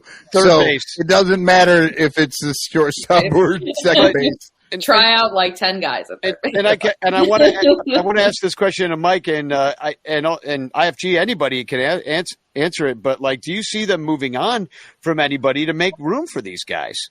I guess I'll start with you, Mike. Like, would they move on from, let's say, Ian Happ or trade him? Well, do you feel like you could get something in order to make room? Yeah, it's gonna be interesting. I want to see what they do this offseason. I mean, Happ is somebody who. He's now got 3 years left on that contract. There's a new trade, but it doesn't mean a trade couldn't potentially happen. But off the top, you got first base, third base, an outfield position, DH. I think it's more about seeing these guys and getting them shots. Like one of the things that makes Cody Bellinger interesting to me is he could be center fielder, he could be first base. So that gives you a chance to go into the spring potentially with PCA and Mervis, see if one of them pops. And maybe Bellinger plays the other position. And I think just the overall depth. One thing we all complained about was everybody burned out and tired in the end. We did see some guys step up. I mean, Canario played well down the stretch. Twice during the season when there were injuries, Miles Mastrobuoni played reasonably well. That shows me that, especially if these kids can come up and fill in for a couple weeks, there's no reason you can't give Dansby and Horner and Happ and some of these guys some days off in June and July. And I know Cubs Twitter, to get back to the bitch clock, will freak out every time they see any deviation in the lineup. But you need some of those. And maybe in some cases, if you give up a game in June because you're playing a B lineup or because you go to another reliever in a leverage spot, maybe you have Michael Fulmer and Alzolay down the stretch when you really need to stack up wins. Absolutely. And I think one of my biggest complaints is that we didn't play the kids enough. So now we're going into the off season and nobody knows what these kids are. How do you trade them? If these are the kids that you want to, move on from in order to buy a big piece, nobody knows what Alexander Canario is. He's been there for 5 minutes. Mm-hmm. So sorry, go ahead. Matt Mervis is a good example of that, right? Absolutely. He killed it in 2021 killed it in 2022. And then he didn't get called up to the big leagues. So you entered this season not having any idea if he could get right into the mix at the major league level at first base. So then you had to go sign. Well, you didn't have to. So then they go and sign Trey Mancini and Eric Hosmer, give them way too much run, and then you call it Matt Mervis. He goes through growing pains. It's all right. Can you really blame him for having 2 weeks of growing pains when he hasn't seen major league talent yet? Exactly. And then immediately next year. Yeah, and then immediately they send him back down, and that just kicks the can down the road. Now he's another year older, and we still don't know what he is. Right, and the issue, too, I think, is, like, I remember with Joe Madden, right, we hated it when he once a week had a lineup up there that was a jumble of bench guys or whatever, but he was doing it to give guys rest and also to see what he had with some of these bench players because he knew, how we pine now for the days of this. But he knew that those bench guys were going to be needed down the stretch and the veterans needed rest. And obviously that message did not compute for Rossi, and now we have this issue where, nobody really has any major league experience, even though they were riding the bench. It's frustrating. I don't know if Ross will play these prospects next year if they come up. If the team's competitive, I don't think they will get to play as much as they should. Yep. I want to add to that point. I have to remind you that the Cubs won 98 games that year and they missed the playoffs. So that's not a good argument. Well, one of the things we saw I remember 2016, sometimes it was injuries, sometimes it was just depth, but they would bring Kyle Schwarber up, or probably 2015 actually, bring Schwarber up let him kind of play off and on for a couple weeks, and then he was back down to Iowa. Mm-hmm. And they did the same with Contreras. Like, Canario does not have to be up on the major league roster in a starting position the entire season, but take some shots and get him some at-bats, and then Even with Ian Happ. Ian Happ was a rookie in 2017. That team was competitive. Yeah. They let him play. Yeah, and he hit a bunch of home runs. Yeah. Yeah. And then they sent him back to Iowa, and he spent because it wasn't working out, and they needed to see something else. And yeah, it doesn't have to be like you're up. If you're going to come up, why not play? I think that was the frustrating thing for us is be like, you have these guys on the team. There are at bats you could be giving them, but you refuse to do it for whatever reason. Because we need 27 clubhouse leaders. It's what it felt like.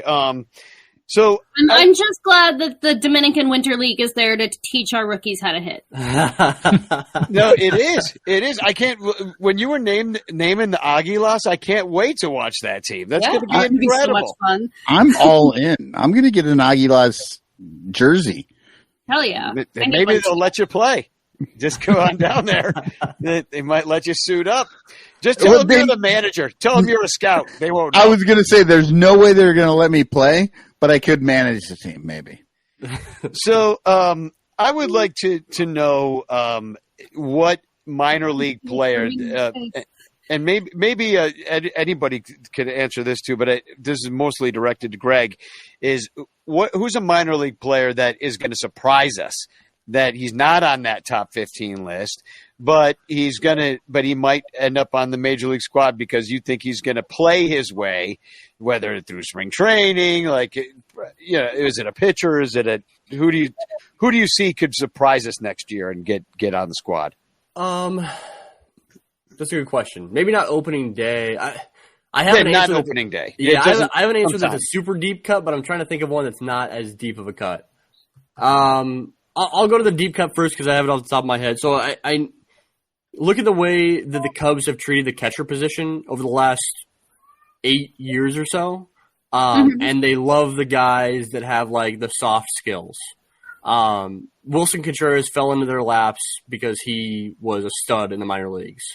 Yep. Outside of him, it's just been like catchers who can't hit to save their lives and that manage a pitching staff well. Bryce Wyndham is in AAA right now, and he doesn't have a lick of power, but he doesn't strike out. He puts the ball in play a lot, and he's a really freak athlete. He was originally a second baseman, converted to catcher. They'd love second baseman to play some other position. They dig that. They love playing, taking a catcher and sticking him somewhere else. So this whole making guys into catcher. So I think with Bryce Wyndham, he's never going to be a starting catcher in Chicago. That's why this is a deep cut. He's never going to be a starting catcher. But he could be that he could make an impact and spend some serious time in Chicago as a third catcher that can also play some second or third. A PJ Higgins of the past few years, I mean, you know what they need next year, right? Amaya they only have one catcher. Gomes is done. They've Gomes will be back. re-signed him. Gomes will be back. But it's a team option.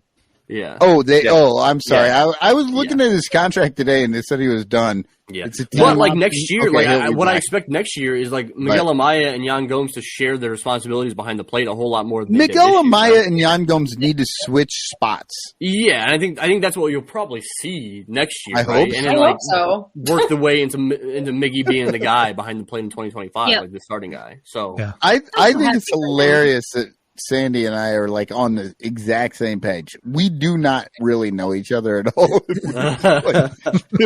And then there's Moises Balestros too behind him, but he's on that list of prospects as well. yeah, So. he's fun. Like he's gonna be a fan favorite. Ballesteros is. I mean, like he's like Ballesteros, that's how you he say it. is. I mean, he's like a thick boy behind the plate. And oh yeah, You think he'll stick there? I love a big boy catcher. yeah, I don't know that he'll stick there. Honestly, I don't know. Like he actually has a pretty good arm. But he's just like a big boy, and I worry about his defense behind the plate. I love a good old fashioned fat catcher. He can, he can be a Rod Barajas back there. No, I always feel like the fat catcher should go to the NHL. Like I feel like they have all the skills they need right there. No, I have him like I view him as a first base DH guy, but like I have him ranked above Matt Mervis and Hayden McGeary and guys like that. Like I think he's a top 10 guy in the organization because like the dude knows how to hit. He's 19 years old. He made it up to Double-A. He hasn't really tapped into power yet. Like I think Moises Ballesteros is like really damn good, like really really good.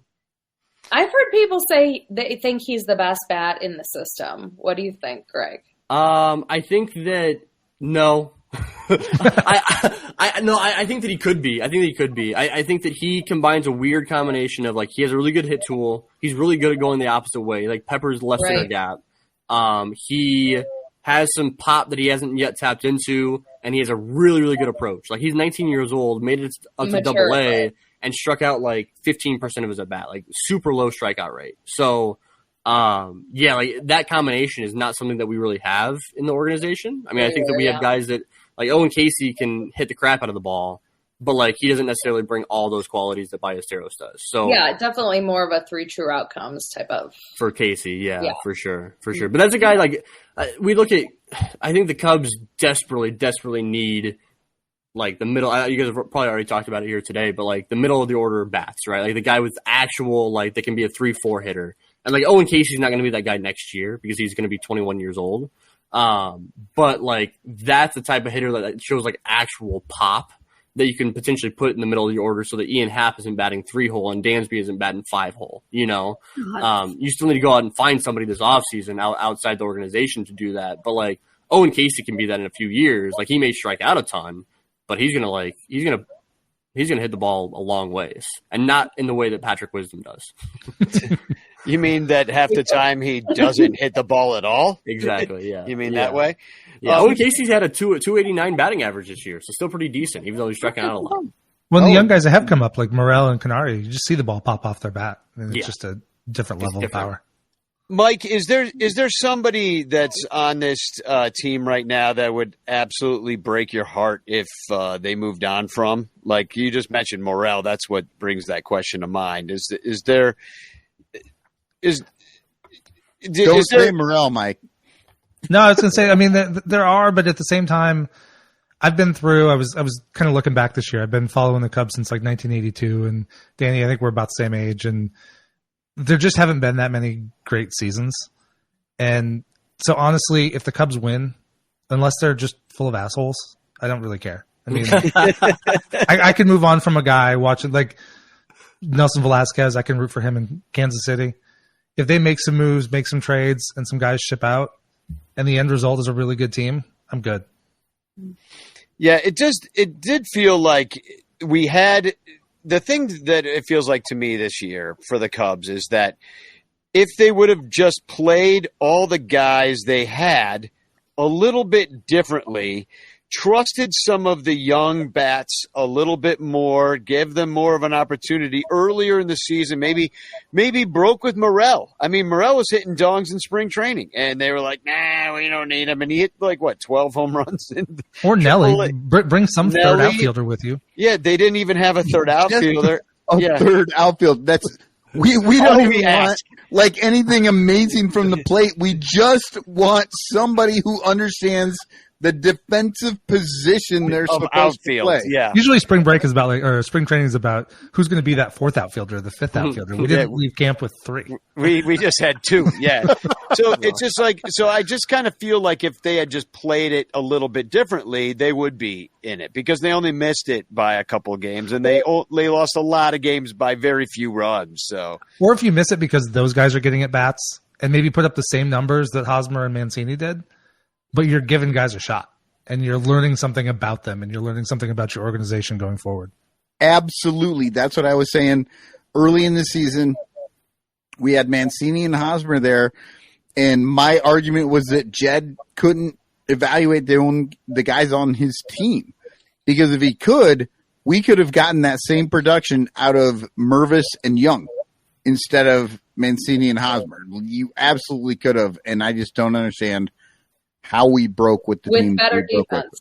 Yeah. With better defense. Thank you. So Greg's got to get going. He's on the clock. So let's put him on the clock, the bitch clock.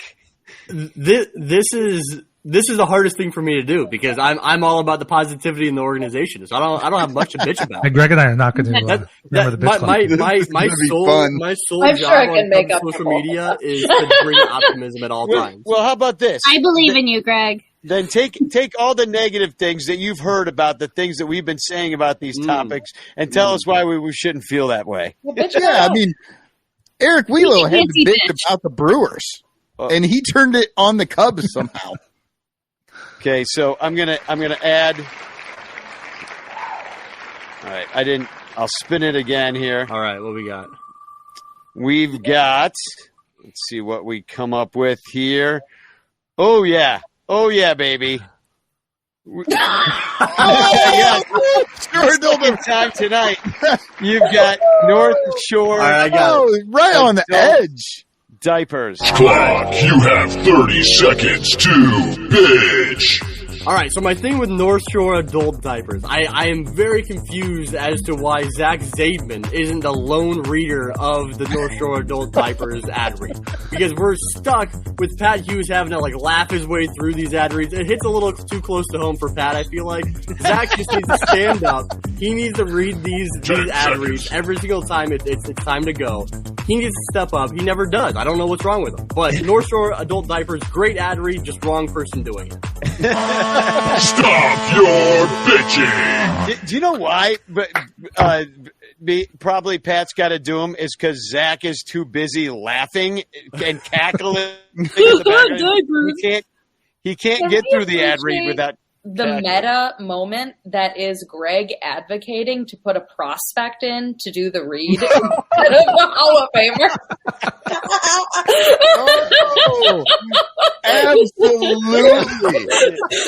Former Hall of Famer put in the prospect.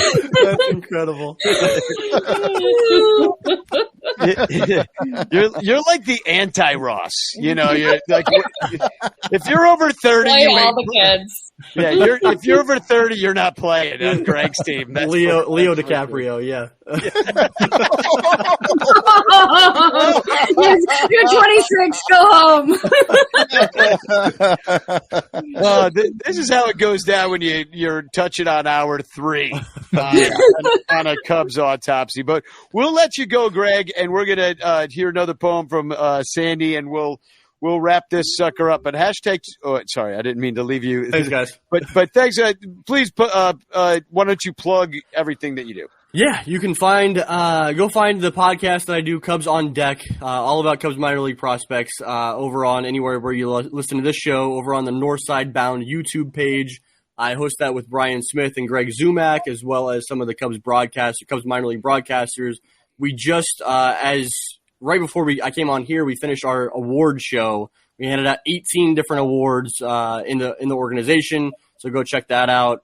Besides that, you can find me on Twitter, Out of the Vines. Find my writing over at Northside Bound, all that good stuff. Well, we're so lucky to have somebody, actually a lot of people looking so in-depthly at the minor leagues because nobody has time for that. Nobody got time for that. I don't have time for that. So. Yeah, exactly. But it's wonderful that you do because, I know that Mike had you had Greg on your show, right? Yeah. I've had Greg on twice. He was my first repeat guest. Yeah. Exactly. So now we're all meeting each other. Everybody's talking to each other, and it's just wonderful to get all this information for everybody. I appreciate everything you do, but thanks for coming on tonight, and we'll see you this winter. I appreciate it, everybody. Good to see everybody. Later, brother. Thank you. So, Sandra, do you have another poem for us that you picked out tonight? I do. And this one, it might be a little too soon for this. Oh. Like in the show, or because it is out no, definitely not in the show. Oh my God, no. How much longer do you think we're gonna go here? October 2nd might be a little too soon for this poem, but I think what else do we have? Right, we're gonna bitch about the playoffs. We're gonna watch them and bitch about them because our teams didn't make it, and even our backup teams didn't make it. In the case of Infield Fly Girl and myself, so this poem will I think conjure up a little bit of spring and summer and what we're looking forward to getting back to. So, Friday 1:20. If you shut your eyes, you'll forget where you are and hear the nature of real things. From your seat, the long, low call of the hot dog vendor is a mourning dove singing to those he loves. Oh.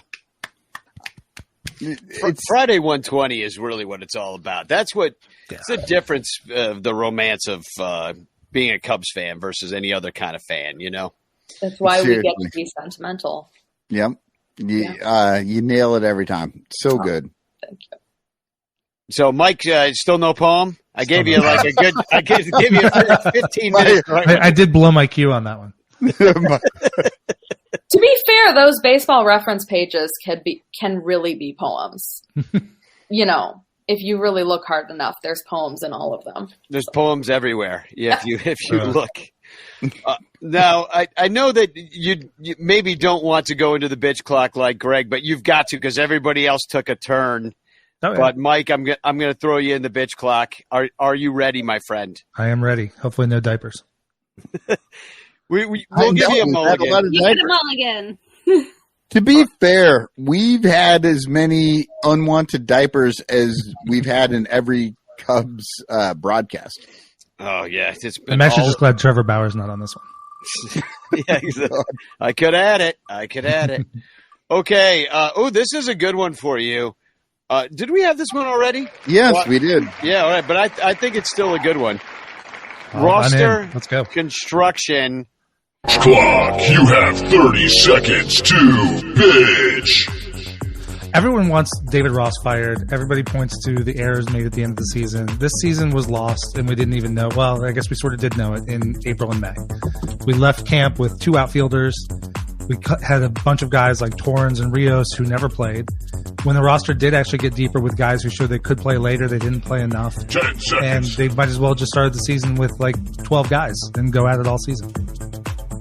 This year, it's got to be better. They got to get deeper, and they got to use that depth. Amen. Stop your bitching. Amen. Very good. I like the idea that they should just start with 12 guys because that's the truth. There's no sense in filling every roster spot if you're not going to use them. Yeah, Luis Torrens. That's how Ricketts can save money. Yeah, exactly. It's like we know we could have 25, 26, but we're going to go with 12 if that's cool with you. All at league minimum. Sandy, would you like to take a spin of? Yeah, absolutely. Oh, she's in. She's in. All right. Okay, sweet. Get away, Sandy. All right, here we go. Let's hopefully we get something different here. Sandy, you got to say it in rhyme though. No. I'll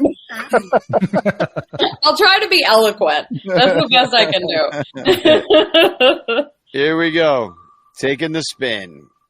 Round and round she goes. Where she stops, only the bitch clock knows. Ooh, it could be Cubs Twitter again. Okay. Clock, you have 30 seconds to bitch. Well, so I had a hit tweet actually on Cubs Twitter the last game of the season, and I talked about why I thought the Cubs were so gassed at the end of the season after doing the playoff push right before the trade deadline. And a lot of people told me I was wrong. And I have to say to them, 10 seconds. They should have read the whole thread. Unfortunately, these people don't have any critical thinking skills, no metacognition. They're just angry. They're not good at reading things. Stop your bitching!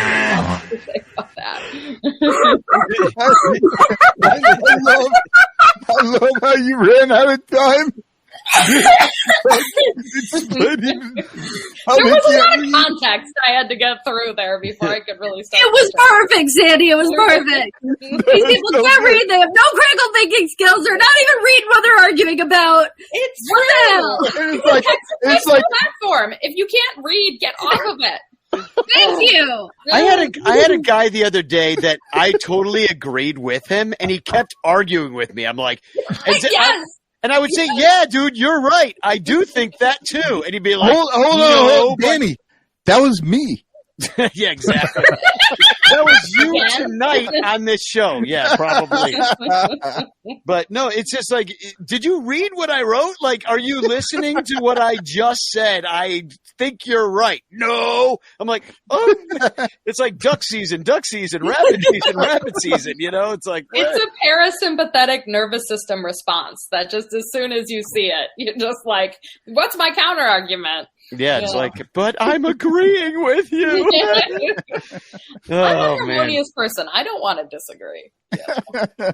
So, I that's pretty much all we got for this whole show. Except shockingly, that I am out of ideas. But actually, I'm not. We're going on the Discord after. Hold on, before we get out of here, Danny. Come on, before we get out of here, we got 3 people who've been on the show well, not every single episode. You're the only one that makes it on every episode because if you don't show up, we don't show up. And no, I think it's a moment for us to just thank these people for listening along with us and doing this. If you have a moment for a non-bitch clock, an actual like a thoughtful like farewell to the season, I think that would be appropriate right now. Okay, farewell season. Farewell, everybody. Goodbye. IFG, what about you? Anything less eloquent than what Danny just said? All I was going to bring up was that we're going to do the chance competition, and then you got all freaking sentimental on me, and I'm like, I'm just trying to move the show along an hour freaking 3 and tell people to go to Discord because I'm not even done yet. We've all got 5 more minutes. Okay, IFG. Hi, Ranters. It's been an absolute... This is my first full season on the Sun Ranto show. It has been an absolute blast. Logging in on here and arguing with Cotton and mostly agreeing with him at the same time, paradoxically. It's been weird. All right. But thank you all for every Discord conversation with the Patreon supporters. And thank you for every time I've gotten a surprise Venmo when I was at the ballpark so I can get a hot dog and a beer. And thank you for, sharing what you're drinking along with us. And thank you for the Neurospicy Ranters thread in the Discord, which might be my favorite corner of the entire internet. And I love you all. Thank you so much for being a part of my baseball life. See, Danny, that's how you were supposed to fucking do it. Yeah, but I knew she would do it better than me, so I just let her do it, and then I don't have to do it. Actually, I sent something to our Patreon supporters the other day. I sent a little message to everybody just thanking them for really a great year. Because, honestly, 500 seasons suck.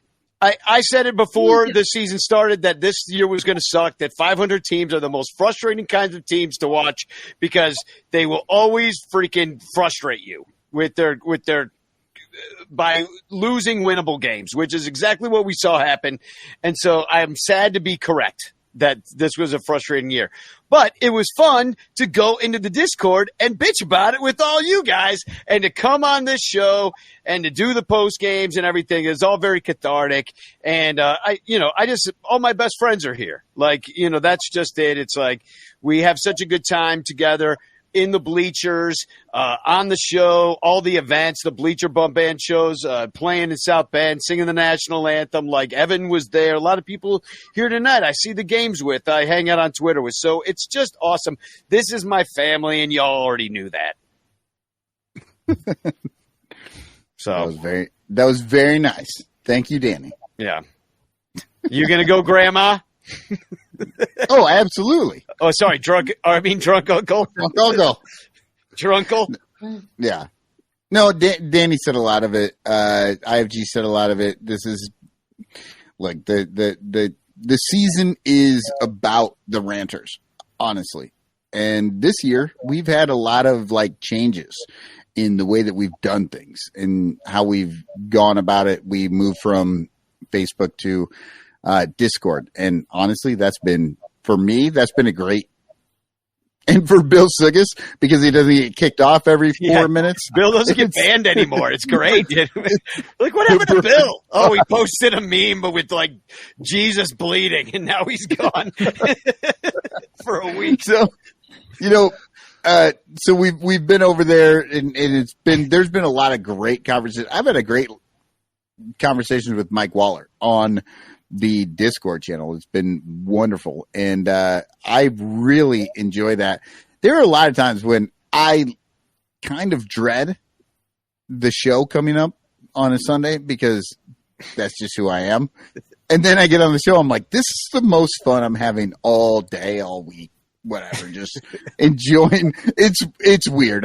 It's self-sabotaging, and it is whatever it is. As IFG said, the Neuro Spicy Ranchers are one of the great things that we have, that we can actually talk about these sort of things. And I want to thank IFG for joining the show. Hell yeah. Because look, Danny and I have been doing this for a long time. We've had a lot of different people come in and out. And you have fit in really well. You're really good. You're actually, sadly, way better when I'm not on the show. Because I listen when I'm not on the show and I hear you talking. I'm like, yeah, she's making all the points I would have made. Fuck. So hopefully Danny doesn't realize he doesn't need me. And we both get to keep arguing about things we're agreeing about. I realize it.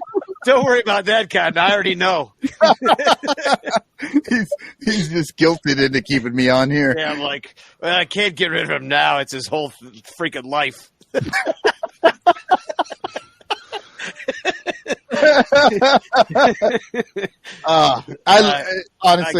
I love this group. I love this show. And, we've had a lot of people on from a lot of different shows, and you should all go out and check them out, watch them, listen, all that stuff. But when you want the truth, you come here. You come here. If you That's what we do. For a good time, call the Ranters.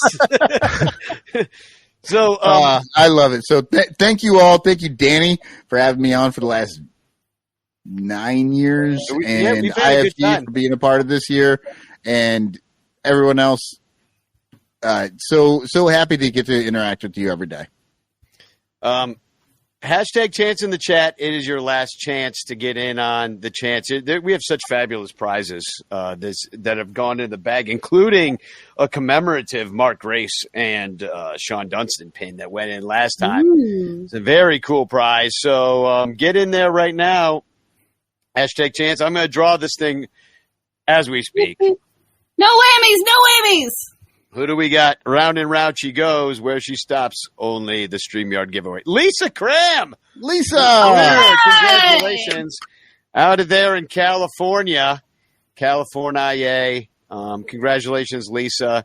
You are now entered to win the chance. And also, I'll be sending you a postcard with a message of love and doom. She was my secret ranter. or I was her secret ranter. Yeah, longtime family member back. of the Ranters. Yeah. So I do want to say thank you. We're not going anywhere. We'll have a show every single week, except for probably around the holidays where we'll take a little bit of time off when nothing's really going on anyway. And, I had a really fun year, but we'll see it probably. We'll figure out what day we'll go. It probably will matter what games we want to watch this postseason, and we'll probably do a couple game watches. So I really do encourage everybody to please join the Patreon. It's only $1 to do that. It's just, it's how we keep the riffraff out. And it's patreon.com/sunranto is how you do it. There's a lot of great people. I have one suggestion. There's going to be a lead-on game at City Field this off-season. It's going to be the Tigres del Licey and the Águilas Ibaeñas. So we're going to get to see a bunch of the Cubs playing at City Field. I think it's in November. So that'll be a really fun one to add on to our live game watch schedule. I might go out there. Above 30 degrees. I have been, right? It could be pretty cold. It's like still hurricane season, too, coming up the Atlantic. This could be an interesting time. But, no, I might even go in for that. Like, that'd be interesting to see. I wouldn't, if the weather looks good, I could see going there. I've been trying to plan a trip out there to see some friends. So, but, thank you to all the Ranters. I'm going to go over to Discord for probably another 45 minutes. Please join us. Thank you, Sandy. Thank you, Mike Waller. Please listen to Cubs PS Plus podcast. Thank you for your support of the Sun Ranto Show. Thank you, IFG and Michael Cotton. We'll see you over there. I'm going to play a song that I wrote with my good friend Billy Joel, another New Yorker. It's We Didn't Start the Cubs Fire that I did with Wrigleyville Bum. That's what he helped me make this video. And Spagog, everybody. All right, let's do it. Last time. Spagog, besties, I love you. Spagog.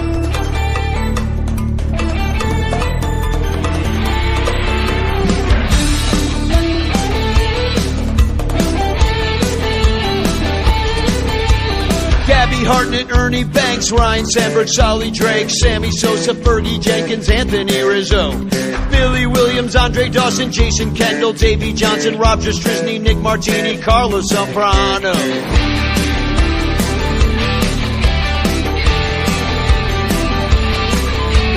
Kerry Wood, Frank Chance, Charlie Root, Bill Hans, Mark Grace, Leon Durham, Ted Lilly, Sparky Adams, Johnny Evers, Bob Rush, Jody Davis, Guy Bush, Manny Trio, Eddie Stakey, Billy Herman, Hank White. The Chicago fire has just kept on burning from the south to Irving. In the Chicago fire, Wrigley would have burnt up, but it wasn't built yet. Woody English, Johnny Kling, Lanny Randall, Jeno Tang, Jimmy Ryan, Aaron Heilman, Bill Madlock, Mark Pryor, Jack Pfister, Lon Warnicki, Chris Bryant, Stan Hack, Cy Block, Lou Johnson, and Brock. Ron Say, Vic Keane, Dexter Fowler, Willie Green, Kevin Foster, Sheriff Blake, Ryan Dempster, Sammy Drake, Bill Lee, Rick Sutcliffe, Jimmy Slagle, Lee Smith, Ray Sanchez, Mike Perez, Aramis Ramirez. Chicago fire had just kept on burning from the south to Irving. In the Chicago fire, Wrigley would have burnt up, but it wasn't built yet. Larry French, Derek Lee, Kenny Lawson, King Kelly, Mel Hall, Cleo James, Rick Russell, Junior Lake, Cap Benson, Hippo Vaughn, Gary Matthews, Gene Mock, John Lester, ML Cush, Harry Steinfeld, Glendon Rush. Kiki Kyler, Tom Burns, Greg Maddox, Pete LeConte, Doug Glenville, Les Mann, Bobby Scales and Scanlon, Hank Sauer, Cal Hendricks, Larry Jackson, Milt Pappas, Jake Fox and Arietta, Phil Cavaretta. The Chicago fire had just kept on burning from the south to Irving. In the Chicago fire, Wrigley would have burnt up, but it wasn't built yet. Terrence Gore, Sam Full, Bruce Suter, Travis Wood, Jeff Reed, Bill Krieg, Larry Cox and Schlafly, Sergio Alcantara, Steve Lake, Albert Almora, Dave Clark, King Cole, Marlon Bird, Ron Santo, Bob Buell, Steve Trout, John Baker, Three Finger Brown, Rick Monday, Cal McVeigh, Jeff Pico, Felix P.A. Chicago fire had just kept on burning from the south to Irving. In the Chicago fire, Wrigley would have burnt up, but it wasn't built yet. Ed Rulbach, Bill Dolan, El Tapine, Zimmerman, Ray Mac, Max Flack, Matt Swerski and Hap, Andy Puffco, Marvell Wynn, Mitch and Otto Williams, Scott Bolin and Sanderson, Bob O'Farrell, Rick Wilkins, Dan Sweet Swanson, Silver Flint, Javi Baez, Danny French, Chad Dan, Peaches Graham, Ray Grimes, Dennis Lamb, Jimmy Sheckard, Bobby Bonds, Larry Boa, Jim Edmonds, Chris Burrell, Hiram Bithorn, Brian Lahair, Daryl Ward. Chicago fire has just kept on burning from LaSalle to Irving. And the Chicago fire would have burned the Cubs in 1871.